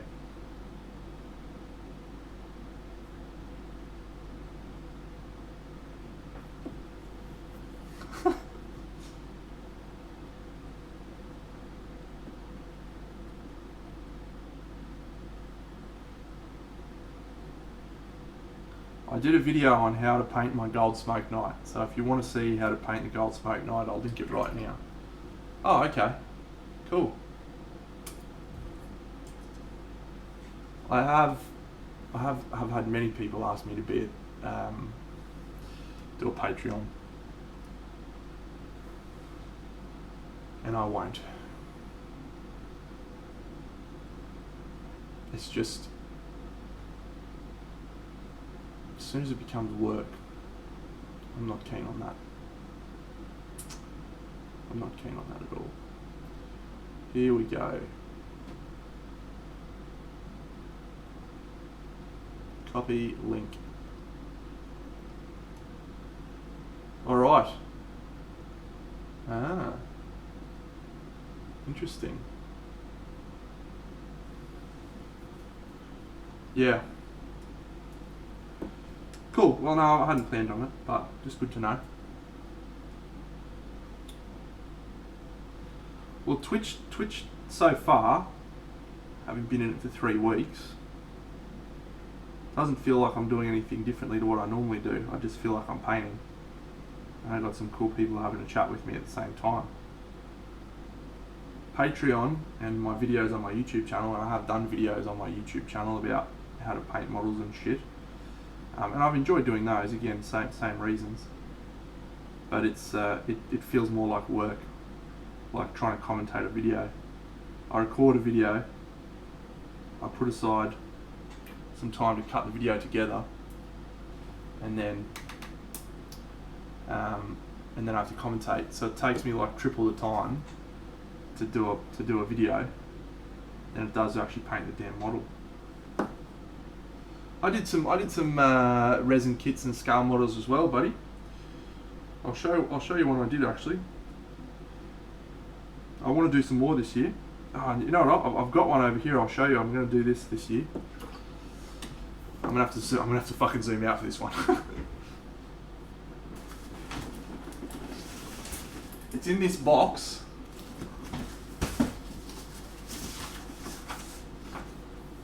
It's this. It's a Monkey King. Yeah, fucking mad. Mano models. Yeah, it's super cool.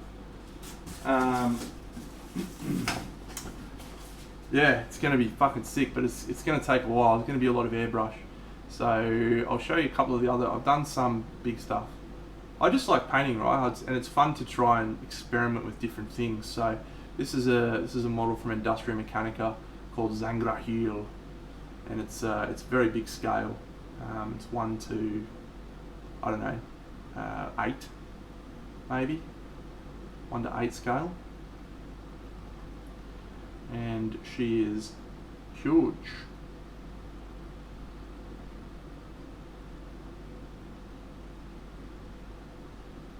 Thanks, Death by Tacos, mate. You're a champion. Good luck. Thanks, mate. Yeah, it's called Zangrahil. Yeah, it was different. It was very, very different. I'll show you another one I painted. That's not the first big scale one I did. I did another one a little while back, which I think was even bigger. Yeah, this was very, very long time ago. This one. Yeah, so that was the first full big resin scale kit I did. Long time ago now. And I learnt a lot from doing that. And then I thought I'll try again. What I found when jumping into the scale, g'day CHK Studio. I follow you on Instagram, mate. You're a legend. Yeah, they're fucking expensive, Nick, but they're awesome. What I found is you actually need less contrast because the volume itself is much bigger and it has natural contrast from the light. So you can be a little bit more flat, which means the airbrush starts to come in a little bit more. I think I certainly was much happier with this one. I think I learnt a lot from that. But yeah, what I was keen to try and experiment with more colours and more interesting shades in the skin tone, but I was trying to actually be quite respectful of the art. Thanks CHK, you're a star. Yeah, well, I think what you need to add is more detail, not necessarily more contrast, because the model has, but probably you need to have contrast between each volume to volume, but in an individual volume you need less contrast overall than you would on a smaller model. That was my experience. So yeah, I'm looking forward to painting this Monkey King dude. I'll show you his.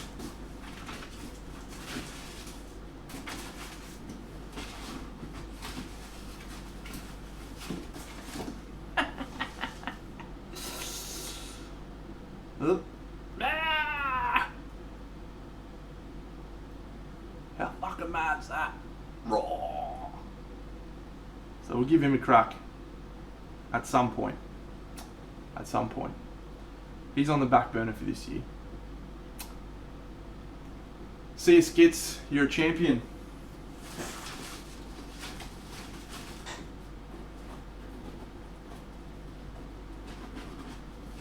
Yeah, really, really good model. The cast's really nice. One of my Chinese collectors, thanks Skits, one of my Chinese collector friends sent me that dude actually. Yeah, beautiful model. But it all depends how I go this year. So my plan, there's a painting event that we have every year in Brisbane called the Queensland Model Hobby Expo. And unsurprisingly last year it was cancelled, which is for the best for everyone. But yeah, it's sort of one of the main events I look forward to. There's only really one other one in Australia, which is called Crystal Dragon, and I have run that the last 2 years. So for me, Queensland Model Hobby Expo was sort of the main event that I attend in Australia and enter my own work in. I have travelled overseas and entered a few competitions over there as well. But yeah, and so Queensland Model Hobby Expo is really super cool event that has lots and lots and lots of categories. I think there's about 30 categories, and it's not just miniature painting. It's all sorts. We've got there's dudes who build scratch build boats. There's dioramas. There's model cars, aeroplanes, helicopters. They have a scratch build section. It's basically just a genuine celebration of the hobby in general. And so it's really cool. So yeah, the reason I painted those other two big models was to sort of enter into the big model category, the large scale category. So I'd like to enter something this year. Be good. G'day Voodoo. Yeah, so Kung Fu, they are going ahead this year, mate. We're very lucky in Australia at the moment with COVID. What we're seeing is we've got our government being really proactive whenever we have a case of COVID pop up. Some people would say being a little bit too proactive. We in Brisbane haven't had too many cases overall.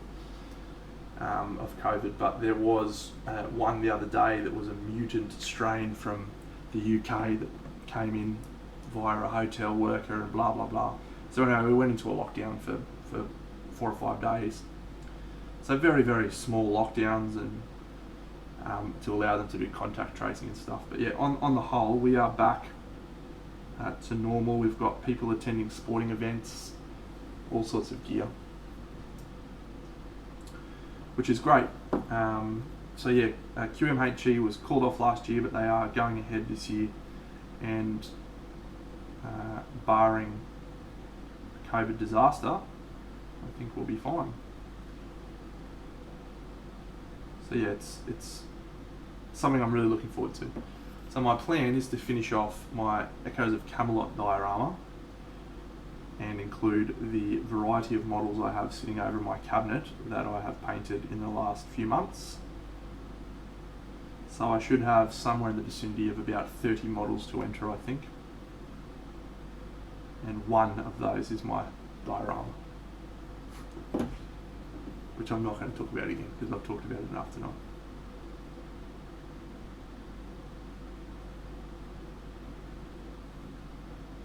Voodoo Graphics.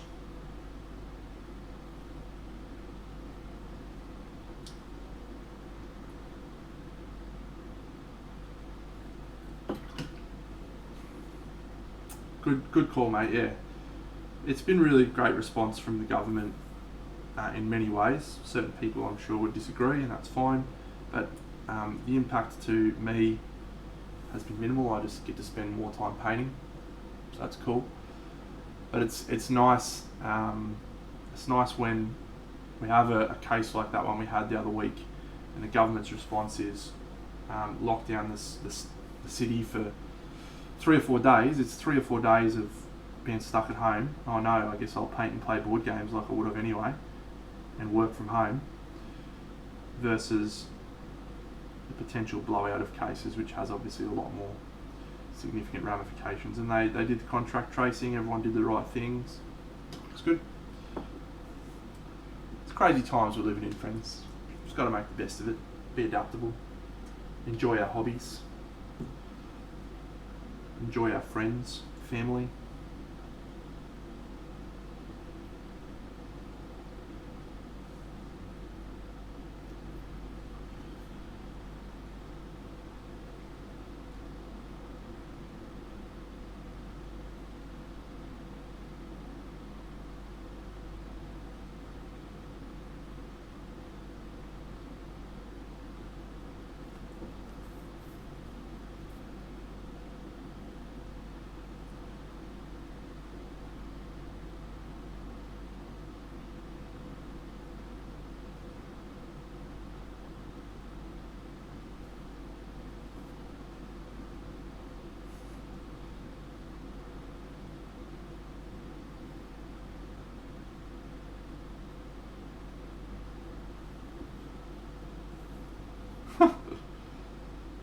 Yeah, I don't have kids, so it's probably a lot more challenging for those who do.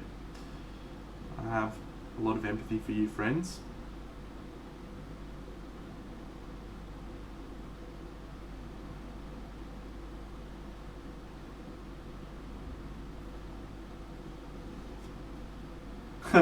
Yeah, Paul, the toilet paper shortage was bizarre. Absolutely bizarre. I live across the road from a very big shopping centre, and I've never in my life walked into the shopping centre. It's one of the biggest in Australia, and seen the absolute bedlam that we saw that week. There was no toilet paper, there was no meat, there was no pasta. The shelves were absolutely empty. It's like nothing I've ever seen.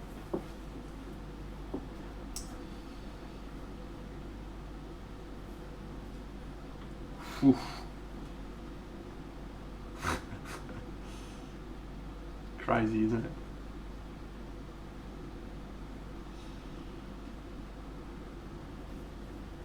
Excuse me, friends, just going to do some of this hair drying.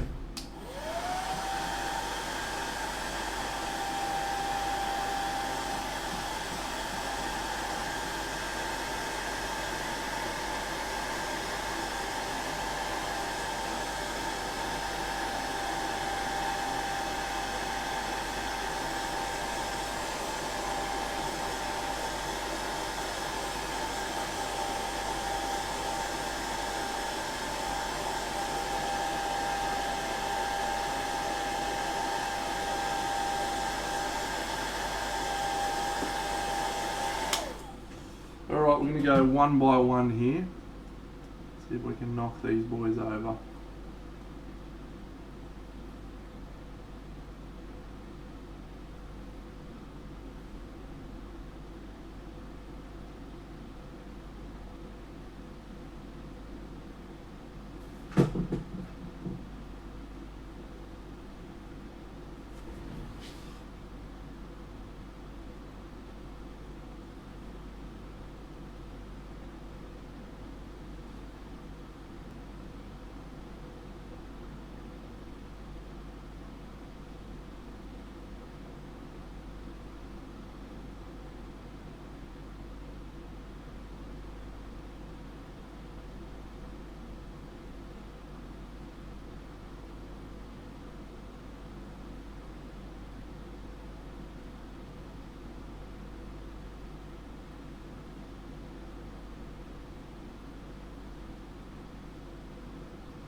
Alright, so I think I understand bits. I understand subscriptions. Someone did a hype train in the chat the other day, so I think I sort of understand that. I've got my own emotes, so I sort of understand those. What am I missing? What is there other stuff I don't know about in Twitch universe?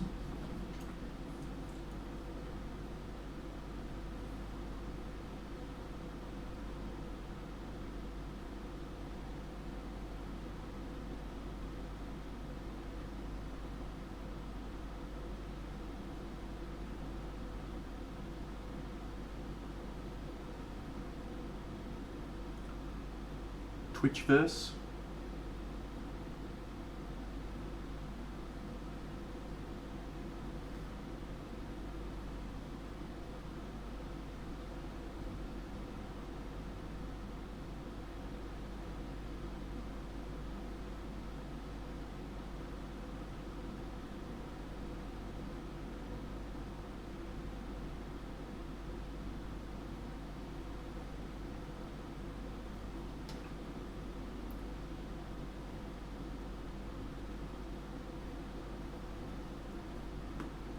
Betting with channel points. Whoa, that's fucking mad.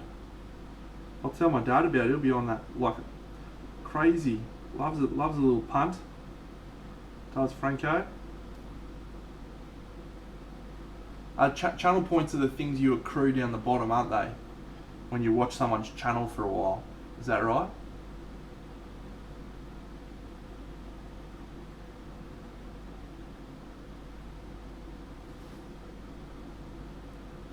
Because I've got some of those in Flickster's chat. I've got like 2,000 of them, and yeah, you can spend those points to make the guy not talk for an hour or something, or 10 minutes or something. So I'm just going to accrue up enough points so he can't talk for a whole stream, and he's got to paint. Oh wow, look at that! You can highlight a message. Yeah, I remember seeing that. Okay, that's cool. That one seems fun.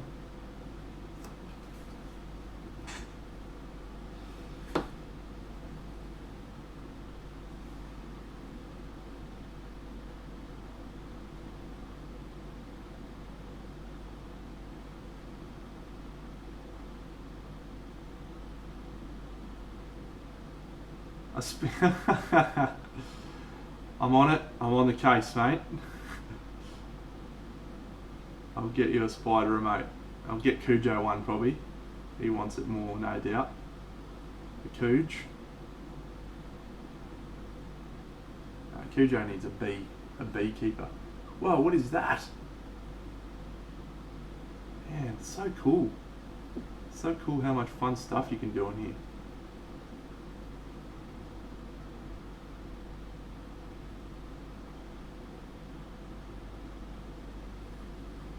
That dude was chatting before about how he's been streaming since August and hasn't been able to make much headway. I've had a little bit of a head start with the social media profile that I have. It's made it a little bit easier for me to make some headway in Twitch. That I'm very fucking charismatic and funny, wildly funny.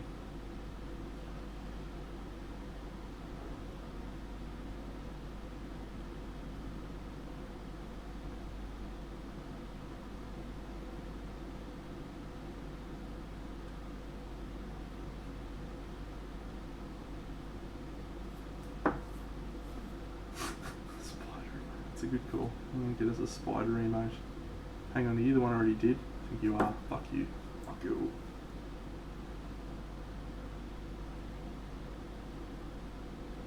So I was trawling through Stan just before while I was eating my dinner, and I stumbled across a movie that I watched many years ago.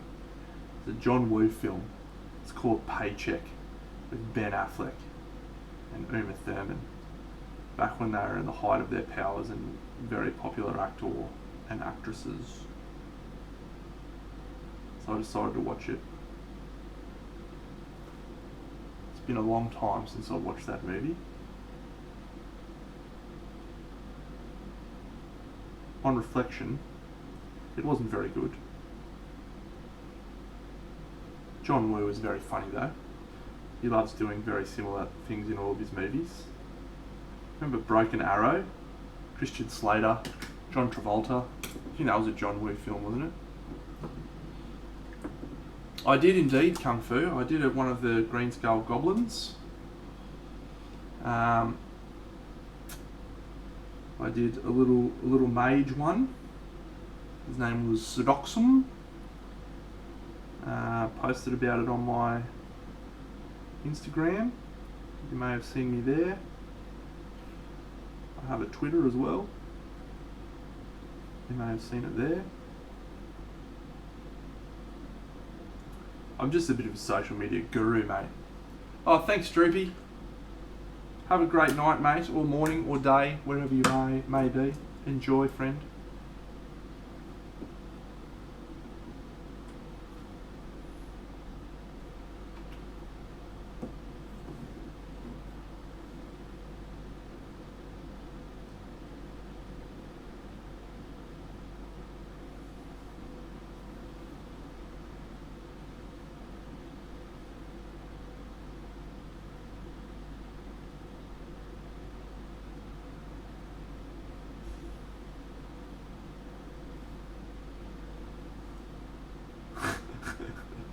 Yeah, you're probably right, mate. Actually, one of my miniature painting heroes cracked 80,000 Instagram followers this week. Sergio, the man. Love Sergio. I got to meet him when I was at Monty. Had a good chat with him.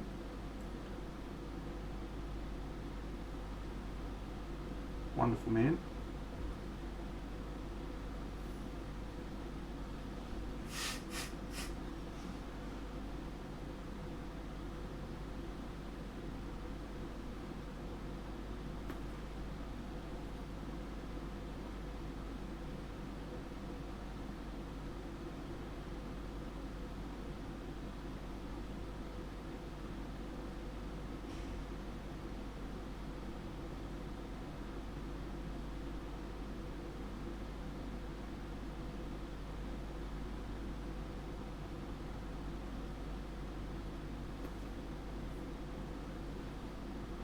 Yeah, he's really great and a really genuinely lovely person as well. Like,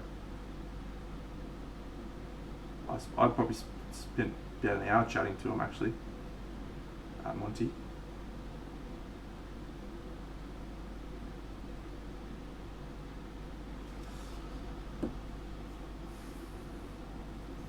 He's one of the 2 Patreons I subscribe to.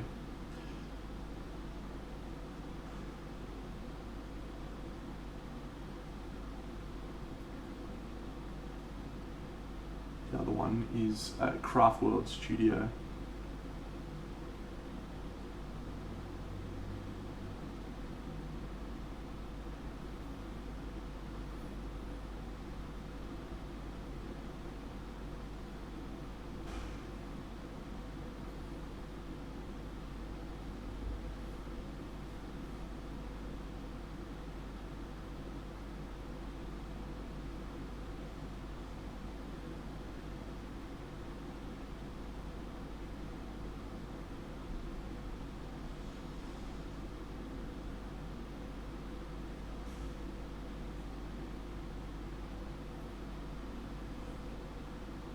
Yeah, they're Sergio I subscribe to because he does things similarly to me, and I like seeing ways I can continue to evolve mine.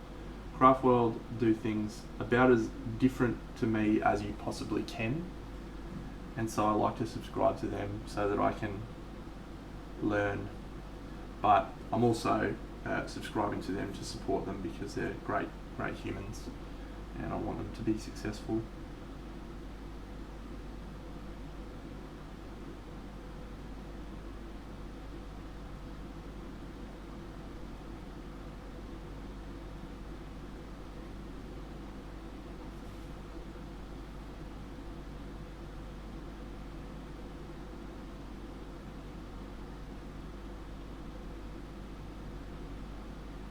I've tried a lot of Patreons actually. I like to load them up for a couple of months and have a look through their back catalogue, and so I've been a Patreon subscriber of Ben Comets, Antonio Pena, Alfonso Geraldez,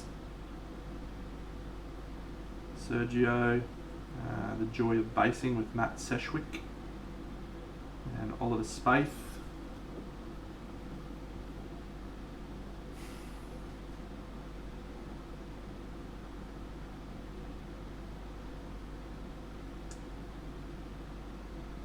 It's really cool how differently people approach this hobby.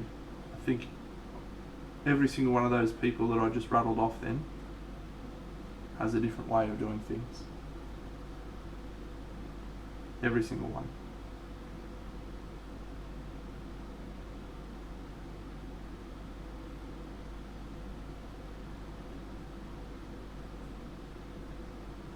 Which is why there's a niche for Big Deno.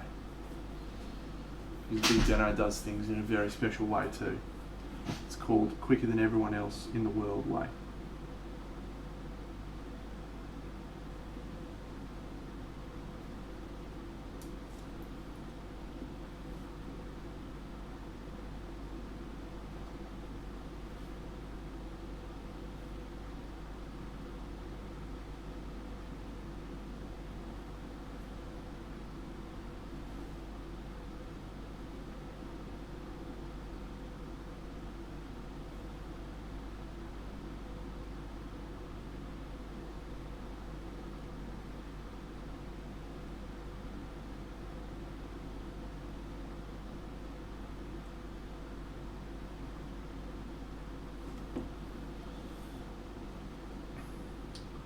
Yeah, I guess the point I'm trying to make there is when you, most of us start in the same way in miniature painting, right? We all come from Games Workshop background. I'm sure there's people who don't, but the majority of people would. And those people all sort of follow the same method: base coat, wash, highlight, mid-tone, shadow, blah blah blah. And yet every one of those people that I just rattled off doesn't follow that method. They have their own. So yeah, you're probably right. You're probably right. Every artist has their own unique spin on the way they do things. let me caveat that and say any artist that I'm interested in learning from has their own unique way of doing things. I'm not particularly interested in watching someone just do exactly what I can already do, not as good as me, i.e. Flickster. Is that guy on yet? Fuck. I love bashing him.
I would probably try using an ink first. And the reason I would do that is they're more dilute. You'll probably find it easier to get the right mix consistency. You'll also probably fuck it up first time, and that's okay. It does take a bit of practice to understand the right consistency and what you need to do. And probably the ink will be slightly more forgiving. Definitely just try diluting it a lot, because it's very, very easy to do more coats once each layer dries than it is to repaint every fucking thing. What I'm doing, I'm not actually licking it. What I'm doing is I'm putting the bristles in my mouth and straightening the tip. G'day Flight Sim Race Sim 88. What a champion you are. So I'm not licking it. I'm just shaping the tip so that it stays in a good shape. I'm sure I get minuscule amounts of paint on my lips, but I'm not worried about that. Oh, look at that. That's a shocker.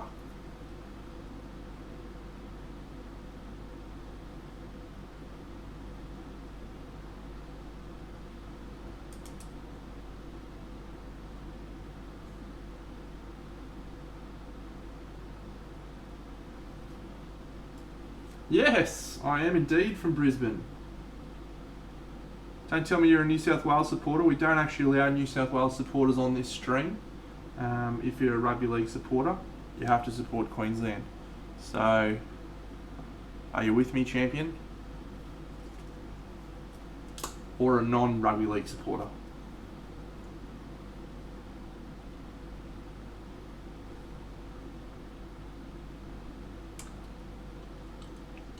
It is not.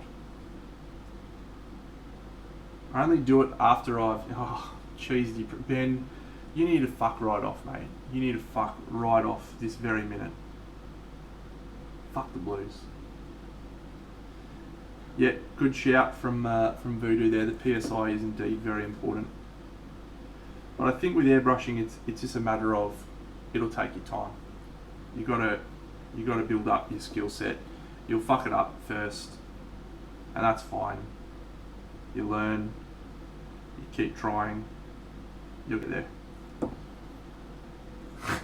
So for fans of the Oz Machine show who are in the chat tonight, this is Ben Leaper. Welcome everyone, official guest host of the Oz Machine podcast, which is actually having a revival episode soon, I've been told. Ben's been learning how to airbrush, and he's going shithouse. He probably reckons it's just easy. He sees Big Deno do it. He's like, yeah, this is fucking easy as. Easy as, mate. I can do airbrushing. It's a piece of cake, mate. I've seen you, Deno. You do it all the time. So he has a crack. And he's shit-house at it. Nah, he's going right.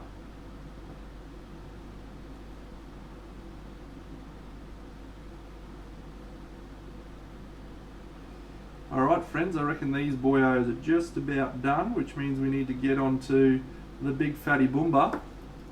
And then we're almost done for this this commission jobbo, and we can get started on Maddox.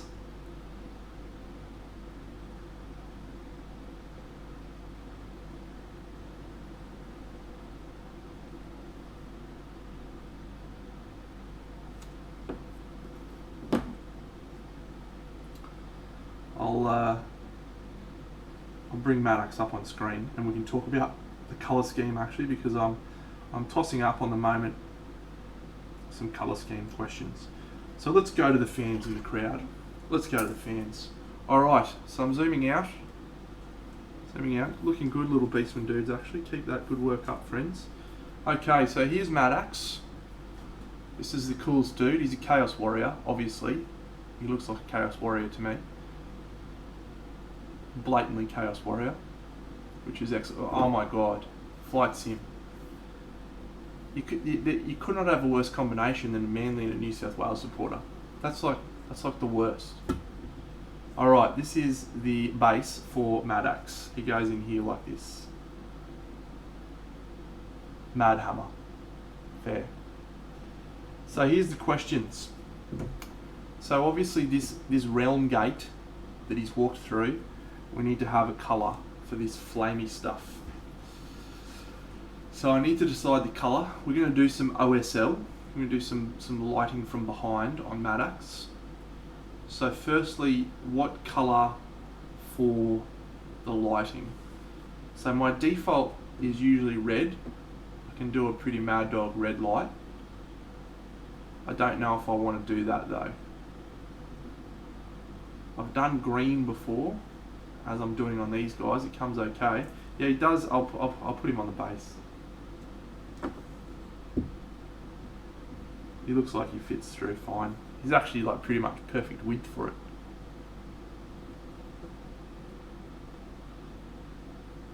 There he is. Yeah, should look cool. So I'm pretty keen for that. So I'm starting that tomorrow actually. So on stream.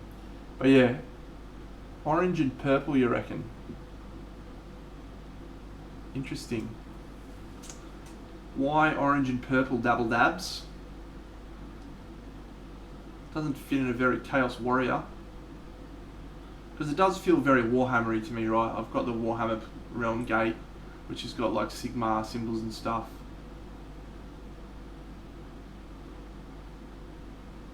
So I want it to sort of be an archetypical Chaos homage to my younger days as a Games Workshop aficionado.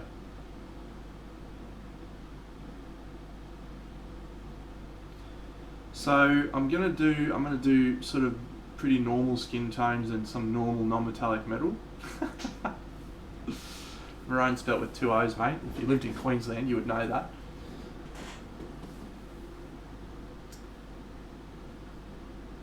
I guess like the Chaos Warrior part himself is going to be pretty generic Chaos Warrior colours. He's going to be black, going to have normal metallic metal, reddish skin tone. But I'm sort of perplexed by what colour I should make the light from behind. It's also the Queensland colours, you peanut. Because there's going to be a lot of backlighting from behind. That's going to influence the colours of all the metallic areas and colours of this guy.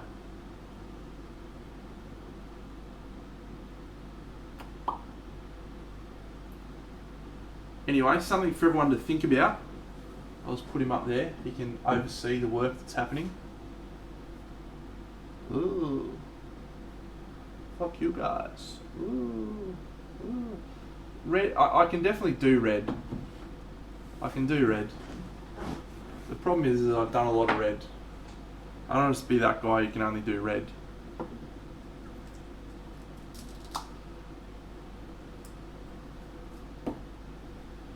I don't want to be like Ben who can only play Legion. It's never any good at anything else except for Strakov. You remember that Strakov? Fucking crazy times. Black and purple. Pop a picture in the chat, mate. I've never played Minecraft. Not much of a computer game with a big man. Although I'm gonna be streaming some Spirit Island and Through the Ages soon, so you can just see the big man. Yes, Flight Sim. Sorry, I did see that you asked that earlier. I have a variety of paints that I use. The majority of my paints are Vallejo paints, model colour. I have some game colour and some game air that I use, and some Vallejo model air. I'm a very big fan of the Games Workshop contrast paint range, which is what I'm using right there. And I use Scale Fantasy, Scale 75, Chimera. I've talked in the past about the paints. I don't really have a specific brand that I like. I just have colours that I like. And so I just use those colours to try and do my models, as opposed to picking out a specific brand and going, I'm going to do all of those things. I just go, yeah, I like that colour, I want to do that colour. We're going to do some airbrushing on this guy in a second, friends, so if you want to see how an airbrush master works, probably find someone else's channel, but if you want to see me do it, just stick around.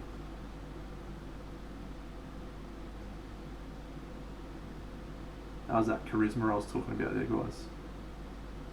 A bit earlier. Benny, what are you doing, mate? Oh, okay. Deep blue.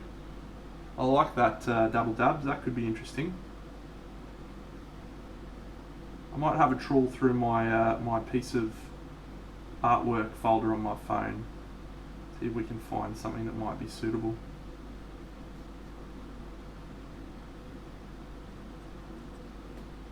Oh. Still playing 40k, mate.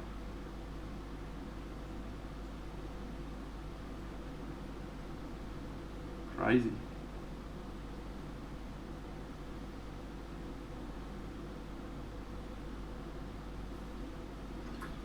I am funny. Celery. I'm glad you noticed, mate. Mate, sounds like a perfect hobby night, right? Basing some termagants, big Deno on in the background, just like old times. Just like an episode of Woz Machine, back in your ear holes. The fans are clamouring for it, mate. Many of them have messaged me. They're not actually clamouring for Moops. They're clamouring for you and me, champion.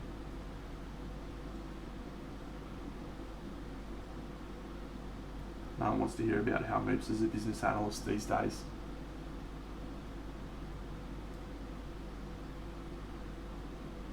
Have we ascertained what that is yet? Oh, good one, Celery. I'm going to look at that in a second, mate.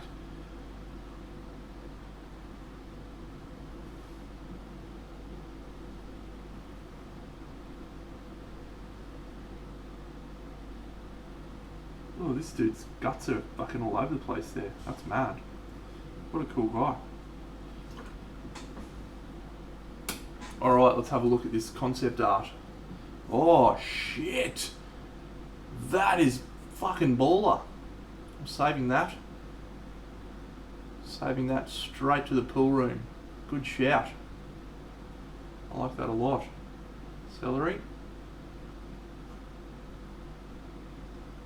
Okay. Yeah, purples could be interesting.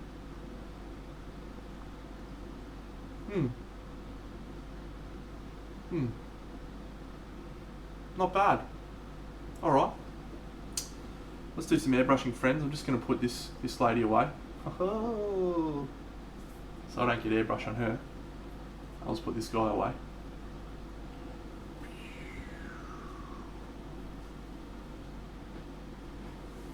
Just go up there, dickheads. Stay up there. Stay safe. Don't fall down. Alright, I'm going to try and mix some of this here so you can see it. Better switch to my smaller airbrush.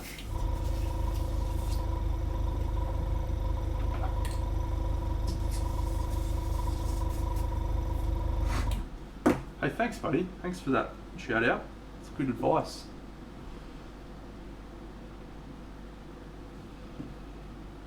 Oh, good talk, mate.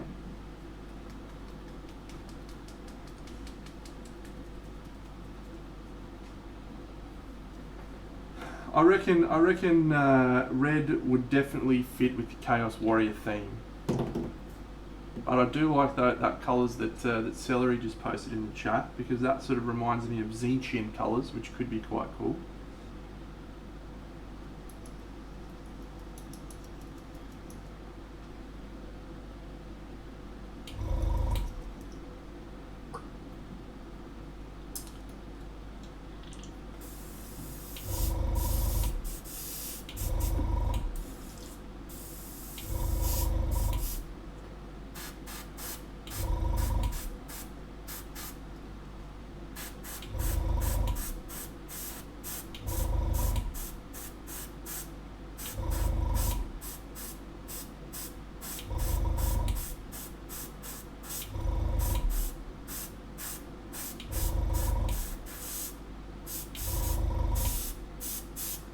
I actually shouldn't airbrush this fluorescent colour anymore, it's actually pretty fucked. It's all pigmented, so it's not coming out of the airbrush super smooth.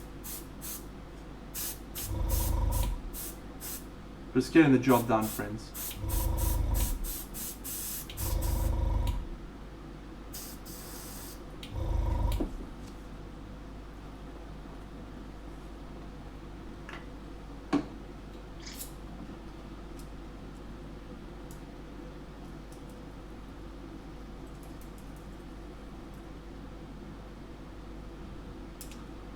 Leaps, I noticed Cheese Dupree is not a follower on Twitch at the moment of Big Deno.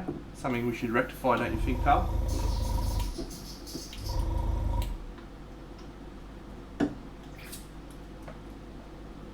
Actually, I don't know if you are or not. I didn't even look.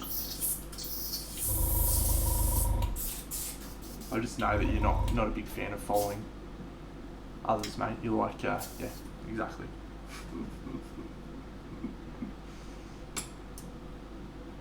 Walked into that one.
Yeah, so that's a mix of airbrush thinner from Vallejo, Vallejo flow improver, and water.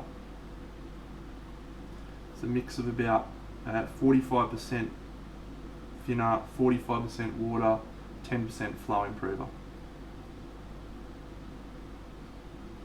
What I found, it is pretty eye punching, eh? I love it. One thing you can absolutely guarantee about this army and team on the table is you did not fucking miss it. Hey, Leaps. Leaps played a tournament with this army. He played a tournament. I led in the army for a weekend. I forgot about that.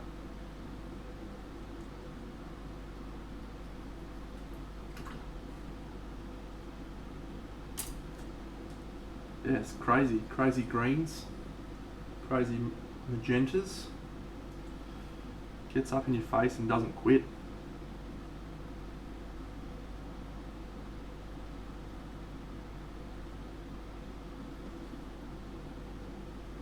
Yeah, the Glotty. He was so good.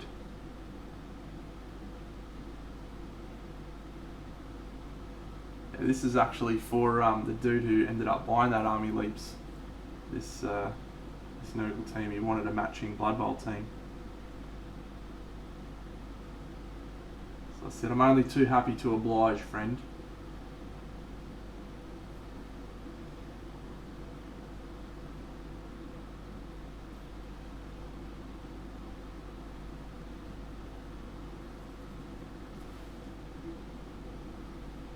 Alright, Double Dabs, thanks mate. Welcome to join any time. Hopefully I can continue to be educational, and no doubt you meant to say extremely amusing as well and just neglected to add that in, but I know you were thinking it, so appreciate it mate.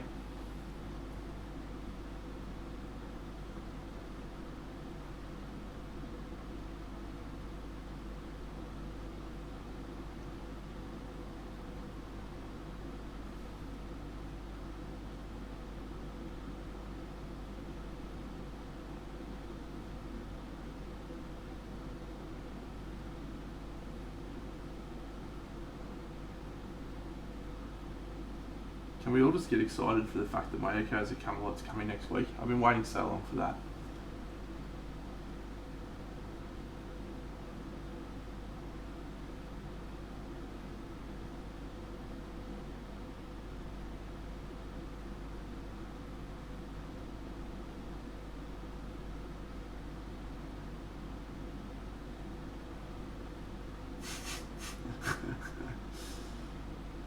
Oh, that's a good idea actually, Topulus. I'll do that for sure. Good shout, mate.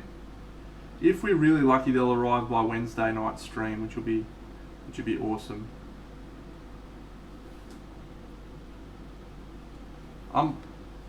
Leaps. Boy, oh boy. I've already talked about my project. I'm doing a massive diorama. You know how I've done heaps of like stupidly big dioramas recently? Well, this one's going to be 3 times the size of my biggest one. It's going to include 12 models. It's going to be on a rotating go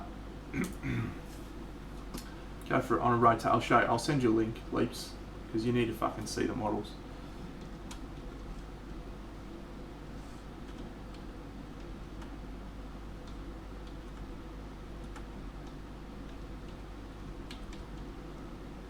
Alright, here we go.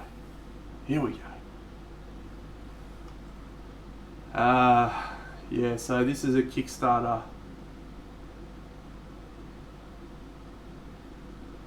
Kickstarter models done by Big Child Creatives, one of my favourite miniature companies. And they're all based on Arthurian legends, 75mm models. And they're going to be absolutely incredible. And I'm going to do a diorama that includes all 12 models. And it is going to be a defining piece in the history of Big Deno. When people look back at my work in an art gallery in 2,000 years, they'll go, who the fuck is this guy? Why is this shit in an art gallery? And that's the end of the story. No, but seriously, Leaps, it's good. I've been buzzing about doing those models. Kickstarter was in August, and I bought everything. Absolutely every model. Planned out the whole thing.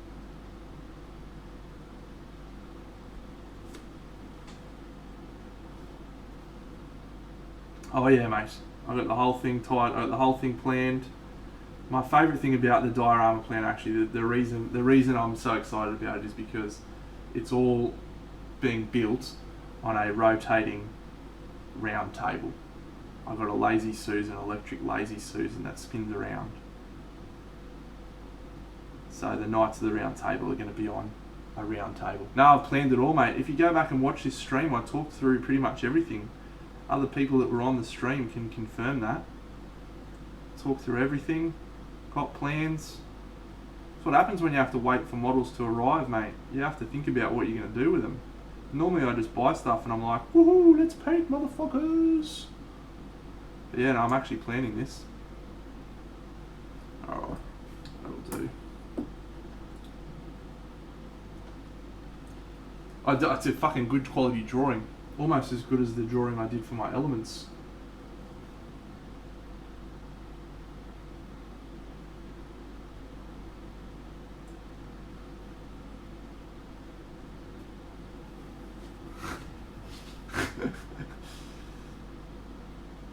Yes, Burning Rector, mate. Painting like crazy. Getting that shit done. Yeah, there's a lot of cool models in there, eh, Leaps? Like, just some absolute bangers. My favourites are Mordred, the Green Knight, Uther Pendragon, and Percival and King Arthur. They're probably my favourites. But Galahad's amazing. That's going to be a really full-on paint. Lady of the Lake is actually one I'm not sort of super enamoured with. And the Merlin and Morgana are, you know, they're good, obviously good, but the poses aren't as conducive to the diorama plan as some of the others.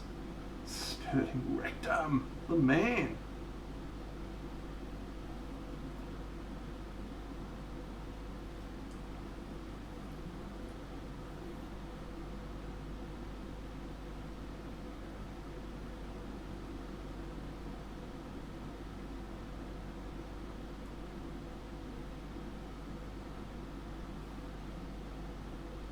Yeah, it's really, really interesting that they would have had the timing that they did.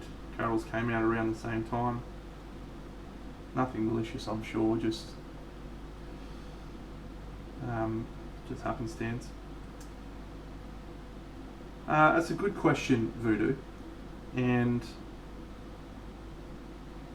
I can paint and I can sculpt, but my sculpting ability is nowhere near my painting ability. And I've got limited confidence in my ability to deliver the scenery without going and adding crazy sculpting plans as well. The way that I've positioned all of the models is actually representative of the placement with consideration to the direction that they're all facing. So I've positioned them so that all their eye lines should sort of join naturally or be gazing off into the distance in a meaningful way. So I shouldn't need to do any sculpting. It should all sit and fit okay. And I may do some minor head swaps once I get the models and see if anything needs to be done.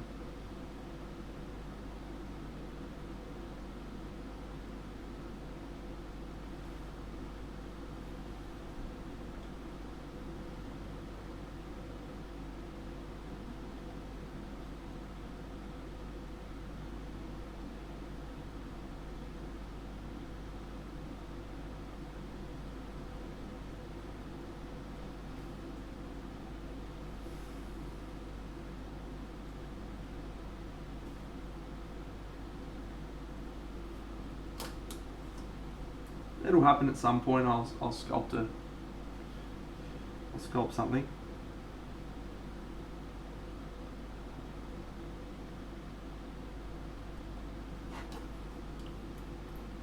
Yes, I am on Discord.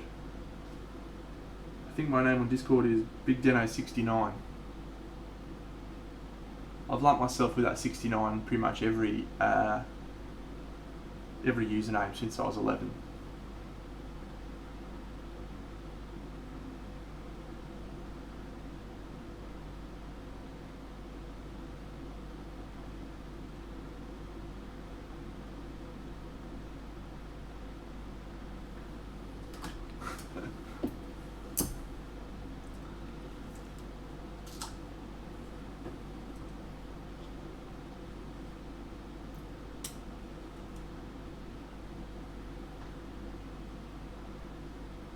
How are we going for time? Oh, look at this. Look at this gloriousness.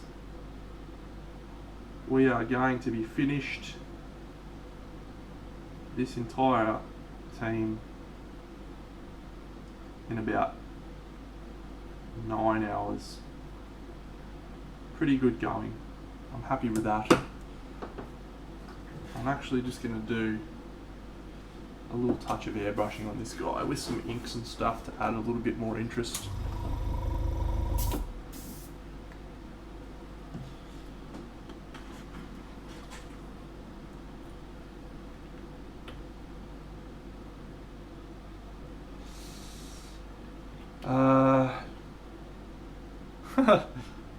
I do love Holy Crab. Let me think for a moment. Celery.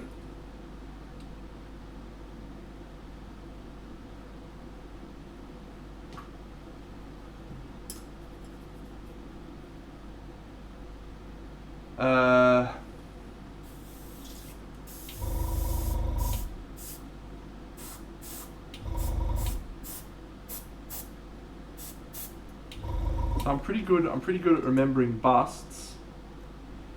I can remember quite a few models with wood coming out of their head. I can remember a few with snakes, but I don't remember a druid with snakes.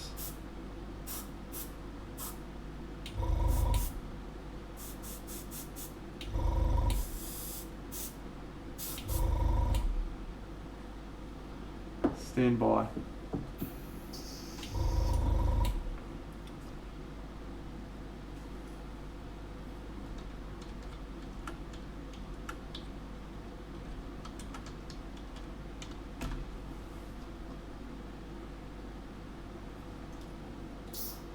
You're talking about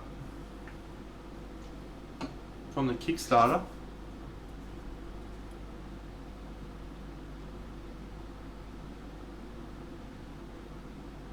Yeah, see, that's not a druid, mate. That was the one I was actually going to show. That's not a druid. As a demon. G'day, that ninja something thing that you just followed. Hey, mate. Yeah. Did you see? You saw my version of that, right, Celery?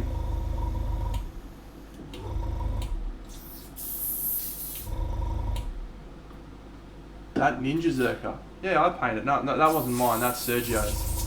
That's Sergio's version. I'll show you mine. Mine's pretty cool.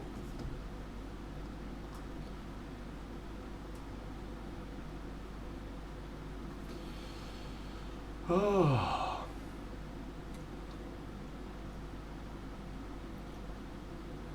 That's a really interesting model, actually. As soon as you said wood coming out of his head and snake around the shoulder, I was like, I'm sure I know what model he's talking about, but it's not a fucking druid, mate. He's a demon. Here's my version of him.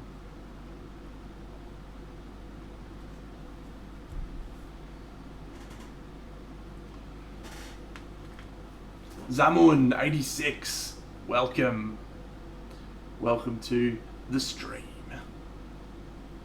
Yeah, it's not a fucking druid, mate. Serious, look at him. What part of that guy makes it look like a druid? Because he's got little chicken bones around his neck. Fuck me, mate. Thanks, Zamun. You're also amazing. Mate, he's not an evil druid. He's a demon. He's got empty eye sockets. He's got no eye sockets, mate. I actually sculpted eyes in mine. I'll show you.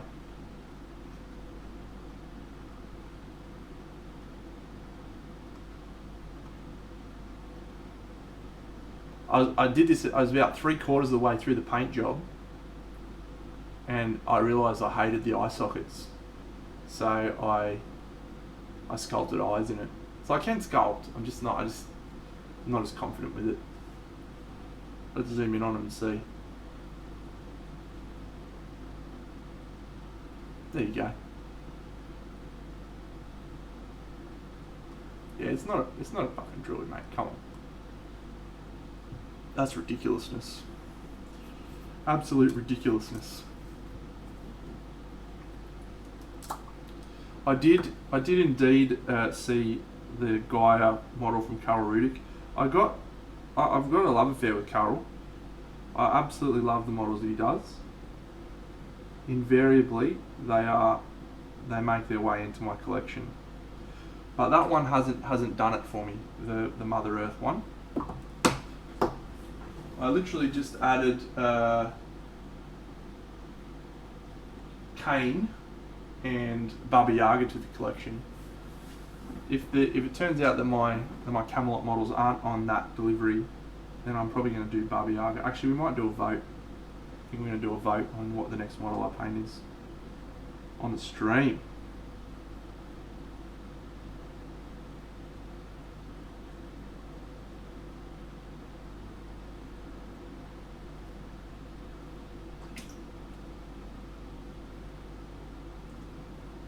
Yeah, Kane's legit.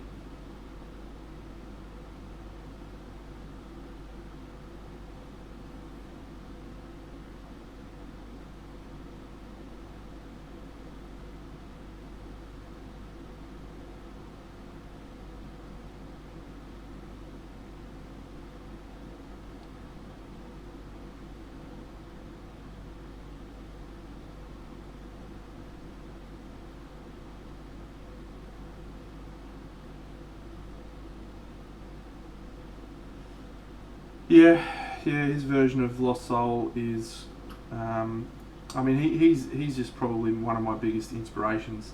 Not from a I'm inspired to paint like him, just I'm inspired to keep trying to learn and evolve and develop as a painter because of what he produces. And Lost Soul, his version of Lost Soul is one that showed him continuing to push and continuing to try and get better. You know, with his metallics and his skin tones, he sort of, I won't say he's getting stale, but he's certainly not doing much that he hasn't done before.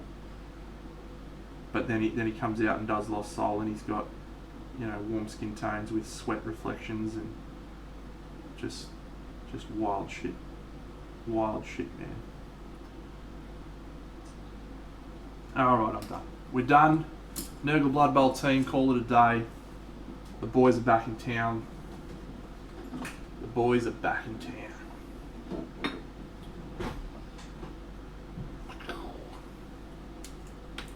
Just gonna glue this idiot's arm back on. And then if he breaks, I don't care.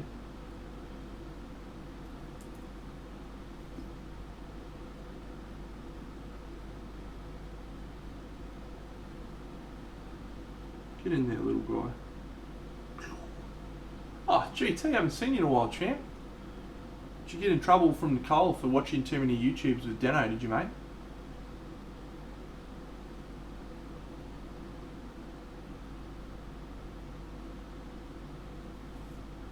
Oh. Mr. Fancy Pants. Mr. Fancy Pants up in here.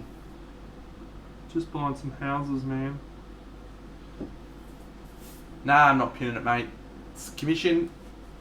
Came to me assembled. If the guy's too shit to pin it, fuck it. Thanks, Voodoo. Have a great night. You're my hero. I'm going to put these back in this little box thing that the dude gave them to me in. Except for those four, because they need to be varnished.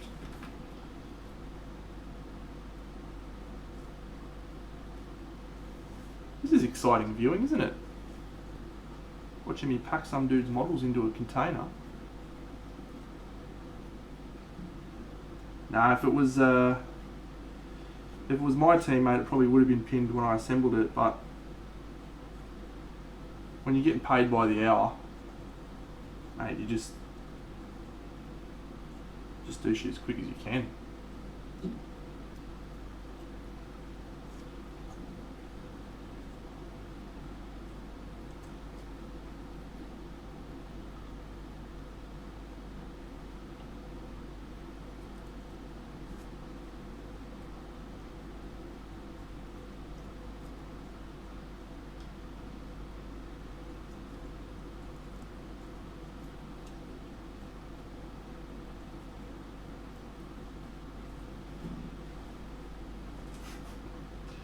What I meant by that was, I'm not getting paid by the hour, obviously, I'm getting paid by an amount. The quicker I do it, the more money I make out of the job.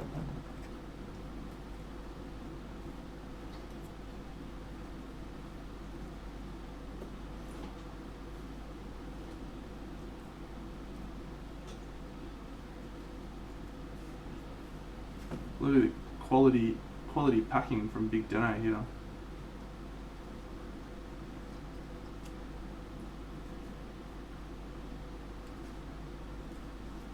Nobody cares about these little fucking things anyway.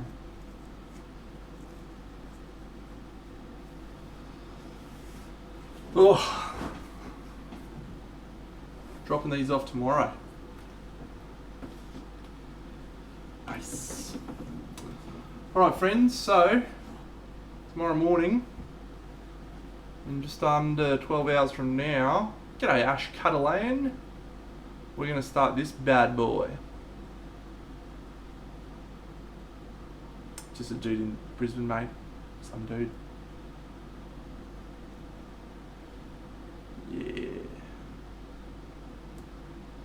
Big fatty bomber. Oh, I met the guy before, but he's the dude who bought the Nurgle army I painted.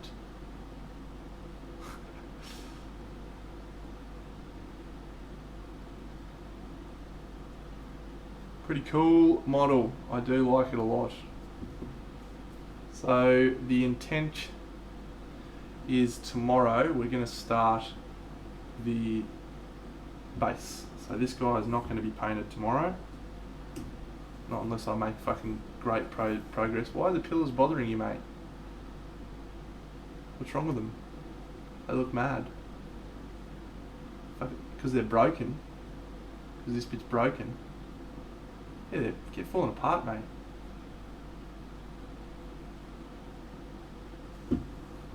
Shit construction.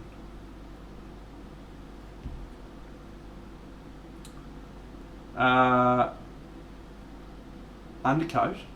No. No, I use a Games Workshop Chaos Black undercoat primer, and I will not be doing that inside. I sculpted, filled in the gaps today. Bit of milliput in those areas, bit of PVA glue in some others. Better do a bit more trimming of a few of these. See some mould lines. I don't normally worry too much about mould lines, friends. I'm not normally a very attention to detail focused miniature hobbyist. I like people to be taken aback by my flashy colours as opposed to my attention to detail. But I do try to get big visible mould lines out. And I saw a couple.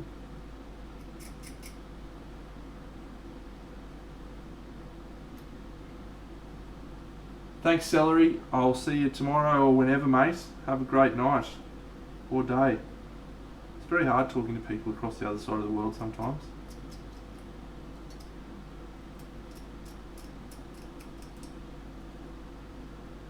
How's lockdown going, GT? Good time to be buying a house.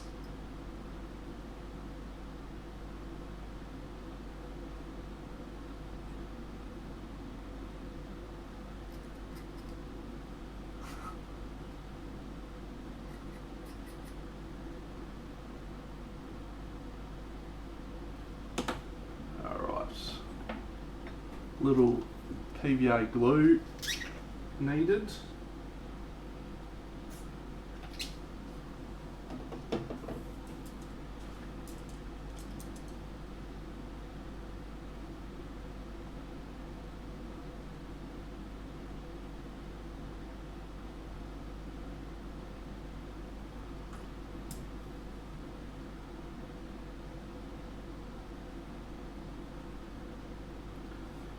PVA glue is a great tip, by the way, friends. If you want to do some gap filling, bit of PVA glue will fill the gap. No muss, no fuss.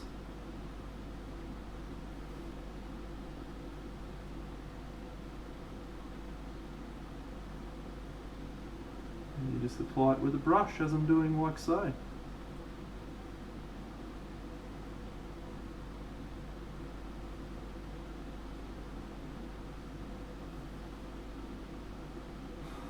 Good for you, Jeffrey.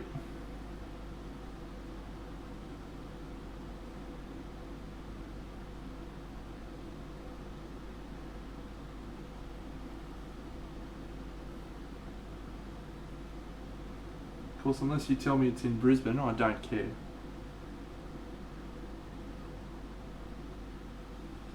The longer you live in Melbourne, the more like a Mexican you become. Mexican is a term that people that live in Brisbane and Sydney give to people who live in Melbourne because they're down south.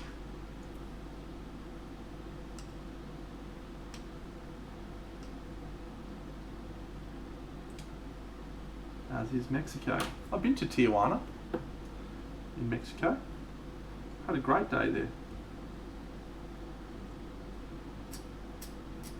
Went there when I was in grade 9 in school.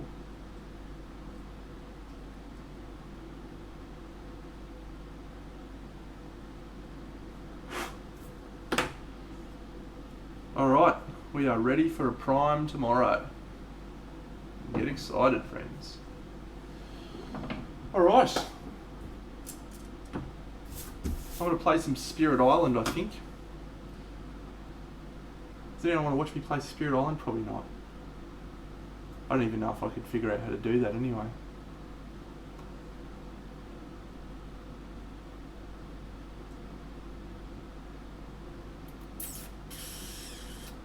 Let me see. Let me see if I can switch.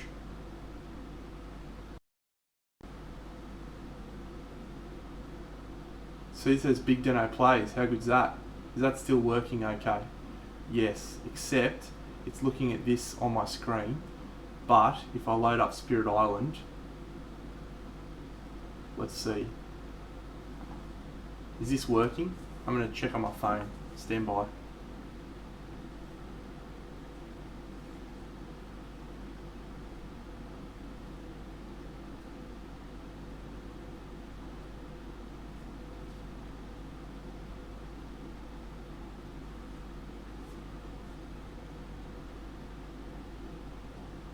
Oh, it looks like that's working okay. Awesome. Bit of Spirit Island. Alright, I'm trying to beat Sweden. I normally use Serpent. Looks like that's working okay.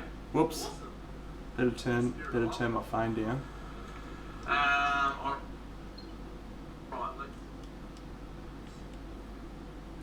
I'm just gonna put this here so I can look at the chat. Oh, is there a thing called game capture? Is there? Okay, cool. Ocean. Yeah, okay. We're trying level 5. I'm struggling with level 5 at the moment.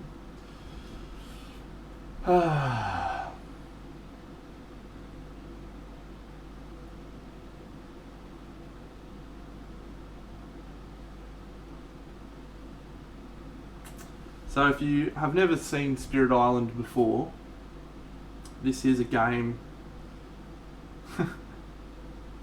I don't use cheats. This is a game where you play as spirits from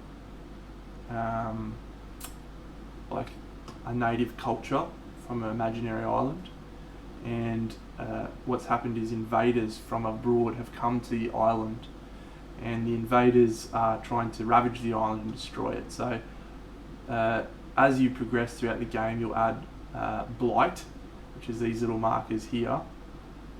Can you see my mouse? Oh yeah, cool. The little blight markers, if the island ever gets blighted too much, you lose. That's basically the only lose condition, other than these little symbols here are presents, so these represent each of the different spirits you're playing. So I'm just going to quickly do my normal opening with these guys.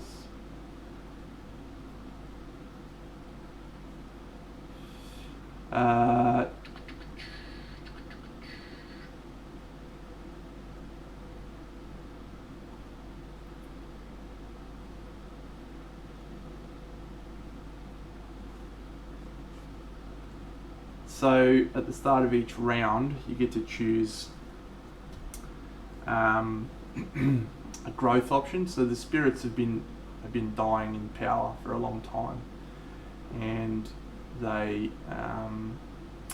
slowly grow in power as they try to defend the island, which is pretty cool.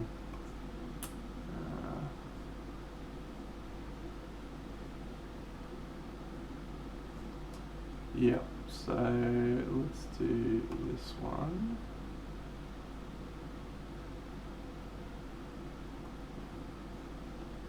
Let's do this one, and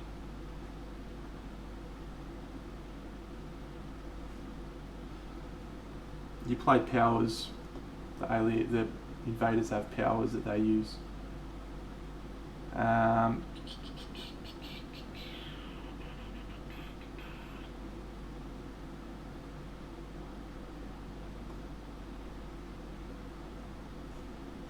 Am I going to get enough for you to move around? Don't need you. Yeah.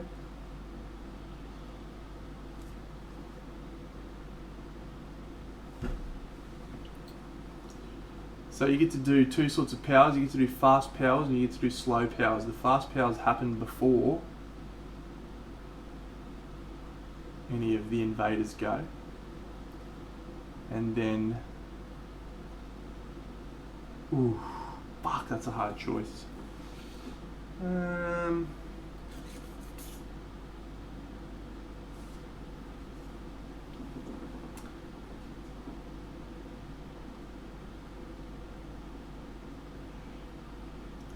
Yeah, so the fast powers are usually things like defense. This fast power lets me pull a dude in the ocean. This dude's called Ocean's Hungry Grasp. He's a mad guy. And all of his powers are about dragging people into the oceans, and he gets more powerful the more people get put in the ocean, which is fucking cool as. The main way that you win as the spirits is by generating enough fear. So every time you generate 12 fear, you achieve a little fear card which can cause some negative traits for the invaders, which is excellent for us. What do we want? 1, 2.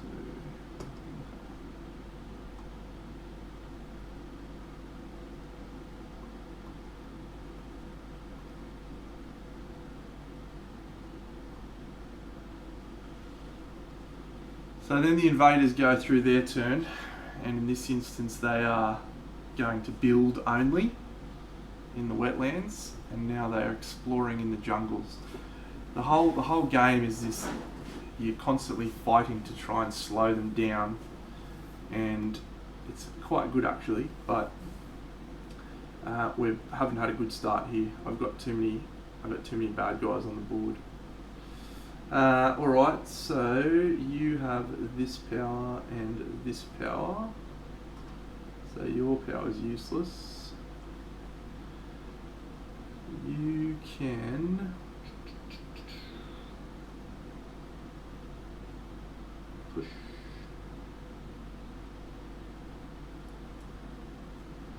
And then we will use this on you.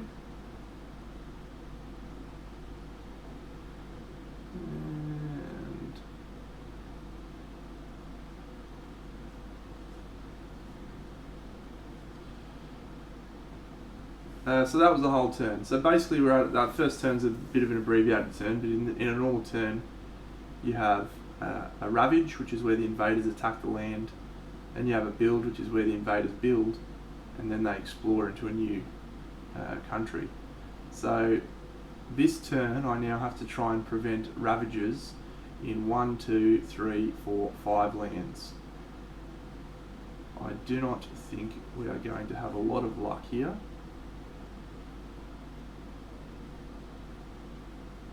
I'll be able to stop some.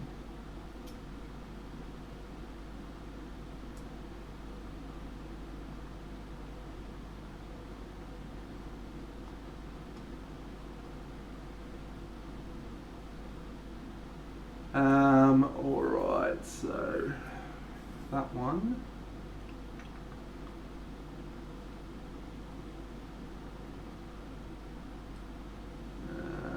Jungles.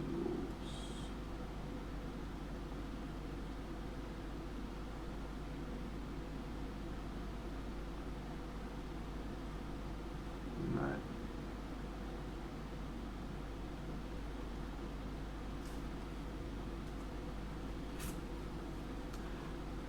Anyway, friends, this is just me playing Spirit Island, so if you're not interested in that, feel free to drop off. I understand. I don't begrudge you for that choice. This is not what you signed up for. But I've finished my miniature painting for the evening.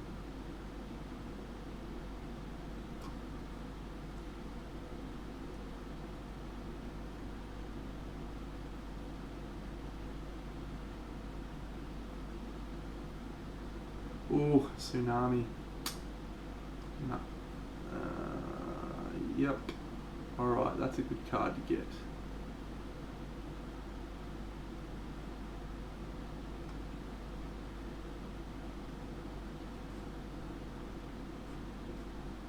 Good. Ocean.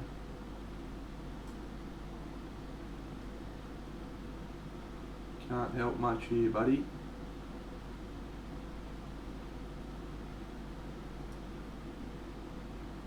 Just gonna have to go fishing, I think, for a defend card. Oh, janks it. Janks it if you don't mind. Defend 6, defend 4. Oh, I can't afford to play both of them. Fuck. Fuck, that's annoying. Alright. Shit. Yeah, it's a bad start, friends. I think we're already finished in this game. Don't think we can win this.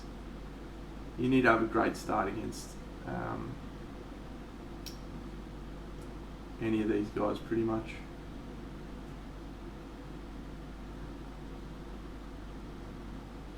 Any of the high level invaders you need to really pump. I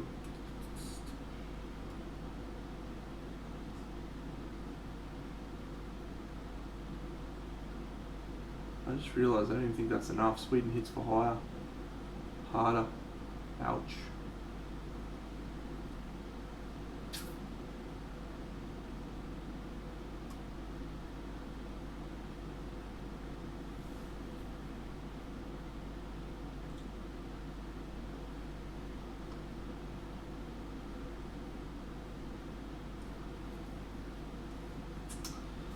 One more blight and the island is unhealthy. Awful times, friends. Awful times.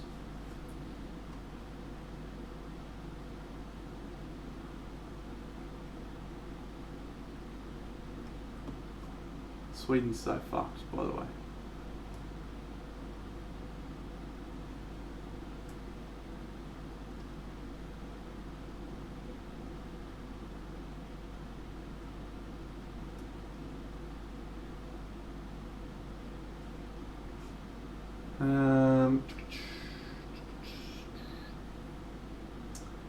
In the mountains. Okay.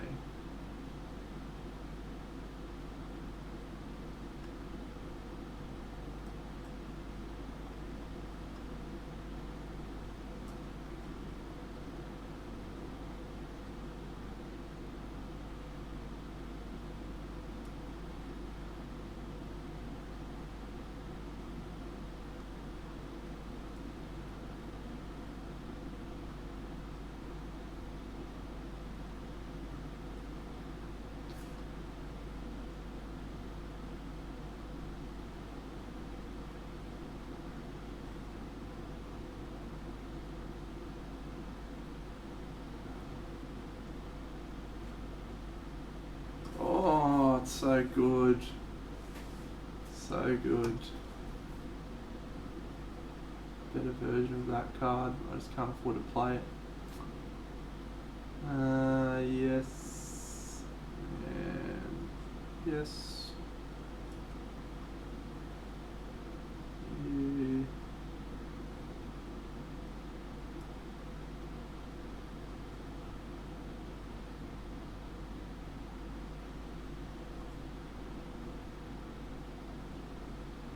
Night Rumbles. See you, mate. You're a champion. Ooh. That makes it hard. This one.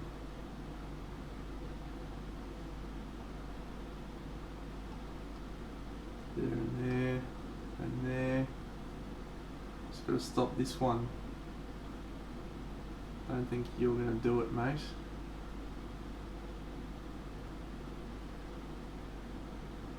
Just don't have the range.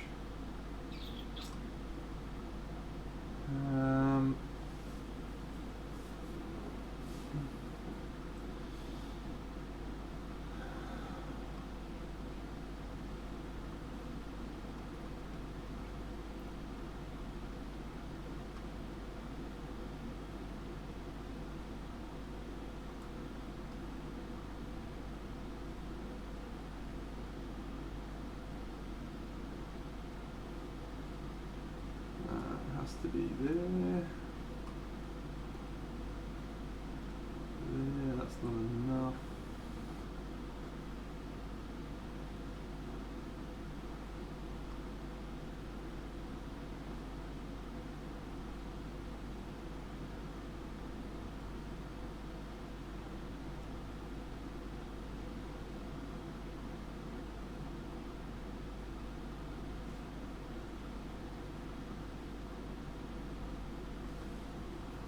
Ooh, nice. Oh shit, I'm trying to stop the fucking wrong thing. I'm calling that a day, friends. As a shocker.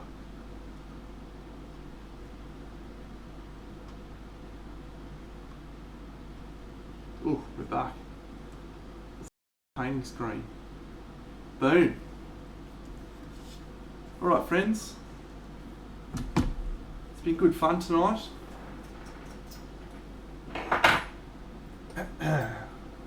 Finished our commission. Just going to do this varnish and we're done. So I'll catch you all tomorrow, back into some normal stuff.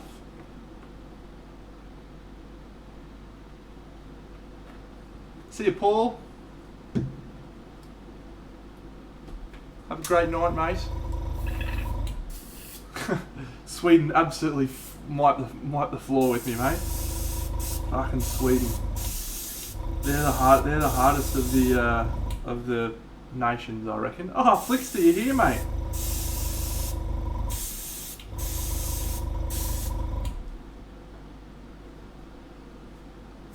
You won a painting comp, Kung Fu. Awesome. Was I in any way attributable to your success?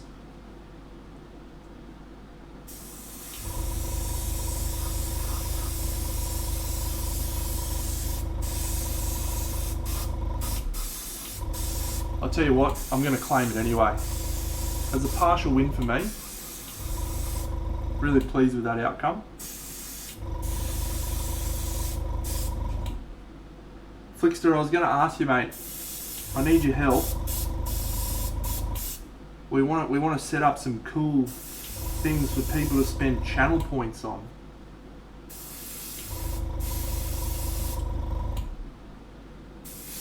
How do we do cool shit for channel points? I've got no fucking idea, mate. Let's do it. Yeah, no, it is definitely my responsibility, mate. Before I was streaming, I helped you with your painting. And I would graciously accept any prizes and rewards that you received as a result of winning said painting comp. Let's have a look, actually. Let's have a look. Oh, cool, little chibi dude.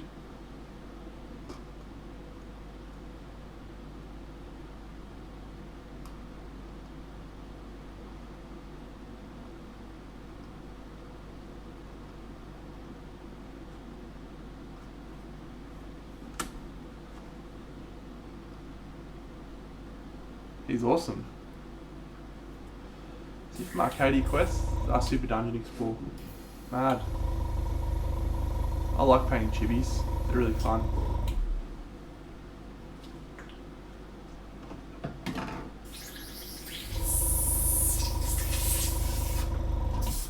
Boom.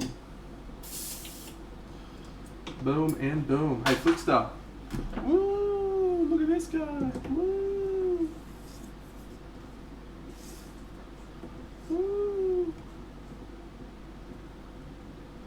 Woo! Woo! Alright, friends, I'm tired. I'm going to bed. Hope you all have a fantastic night. I'll see you in the morning, ready to get started on Mad Axe. Let's go raid some motherfucker. Raid! Alright, who are we going to raid tonight?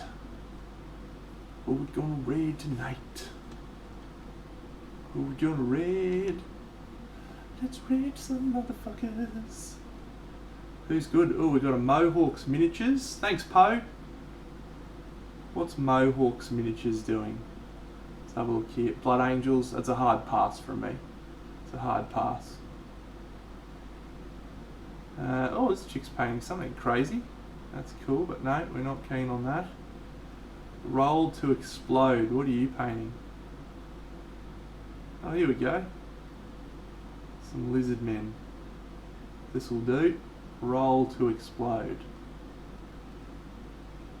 I'm ready to raid, friends. Let's do this. You're all legends. Thanks, denizens.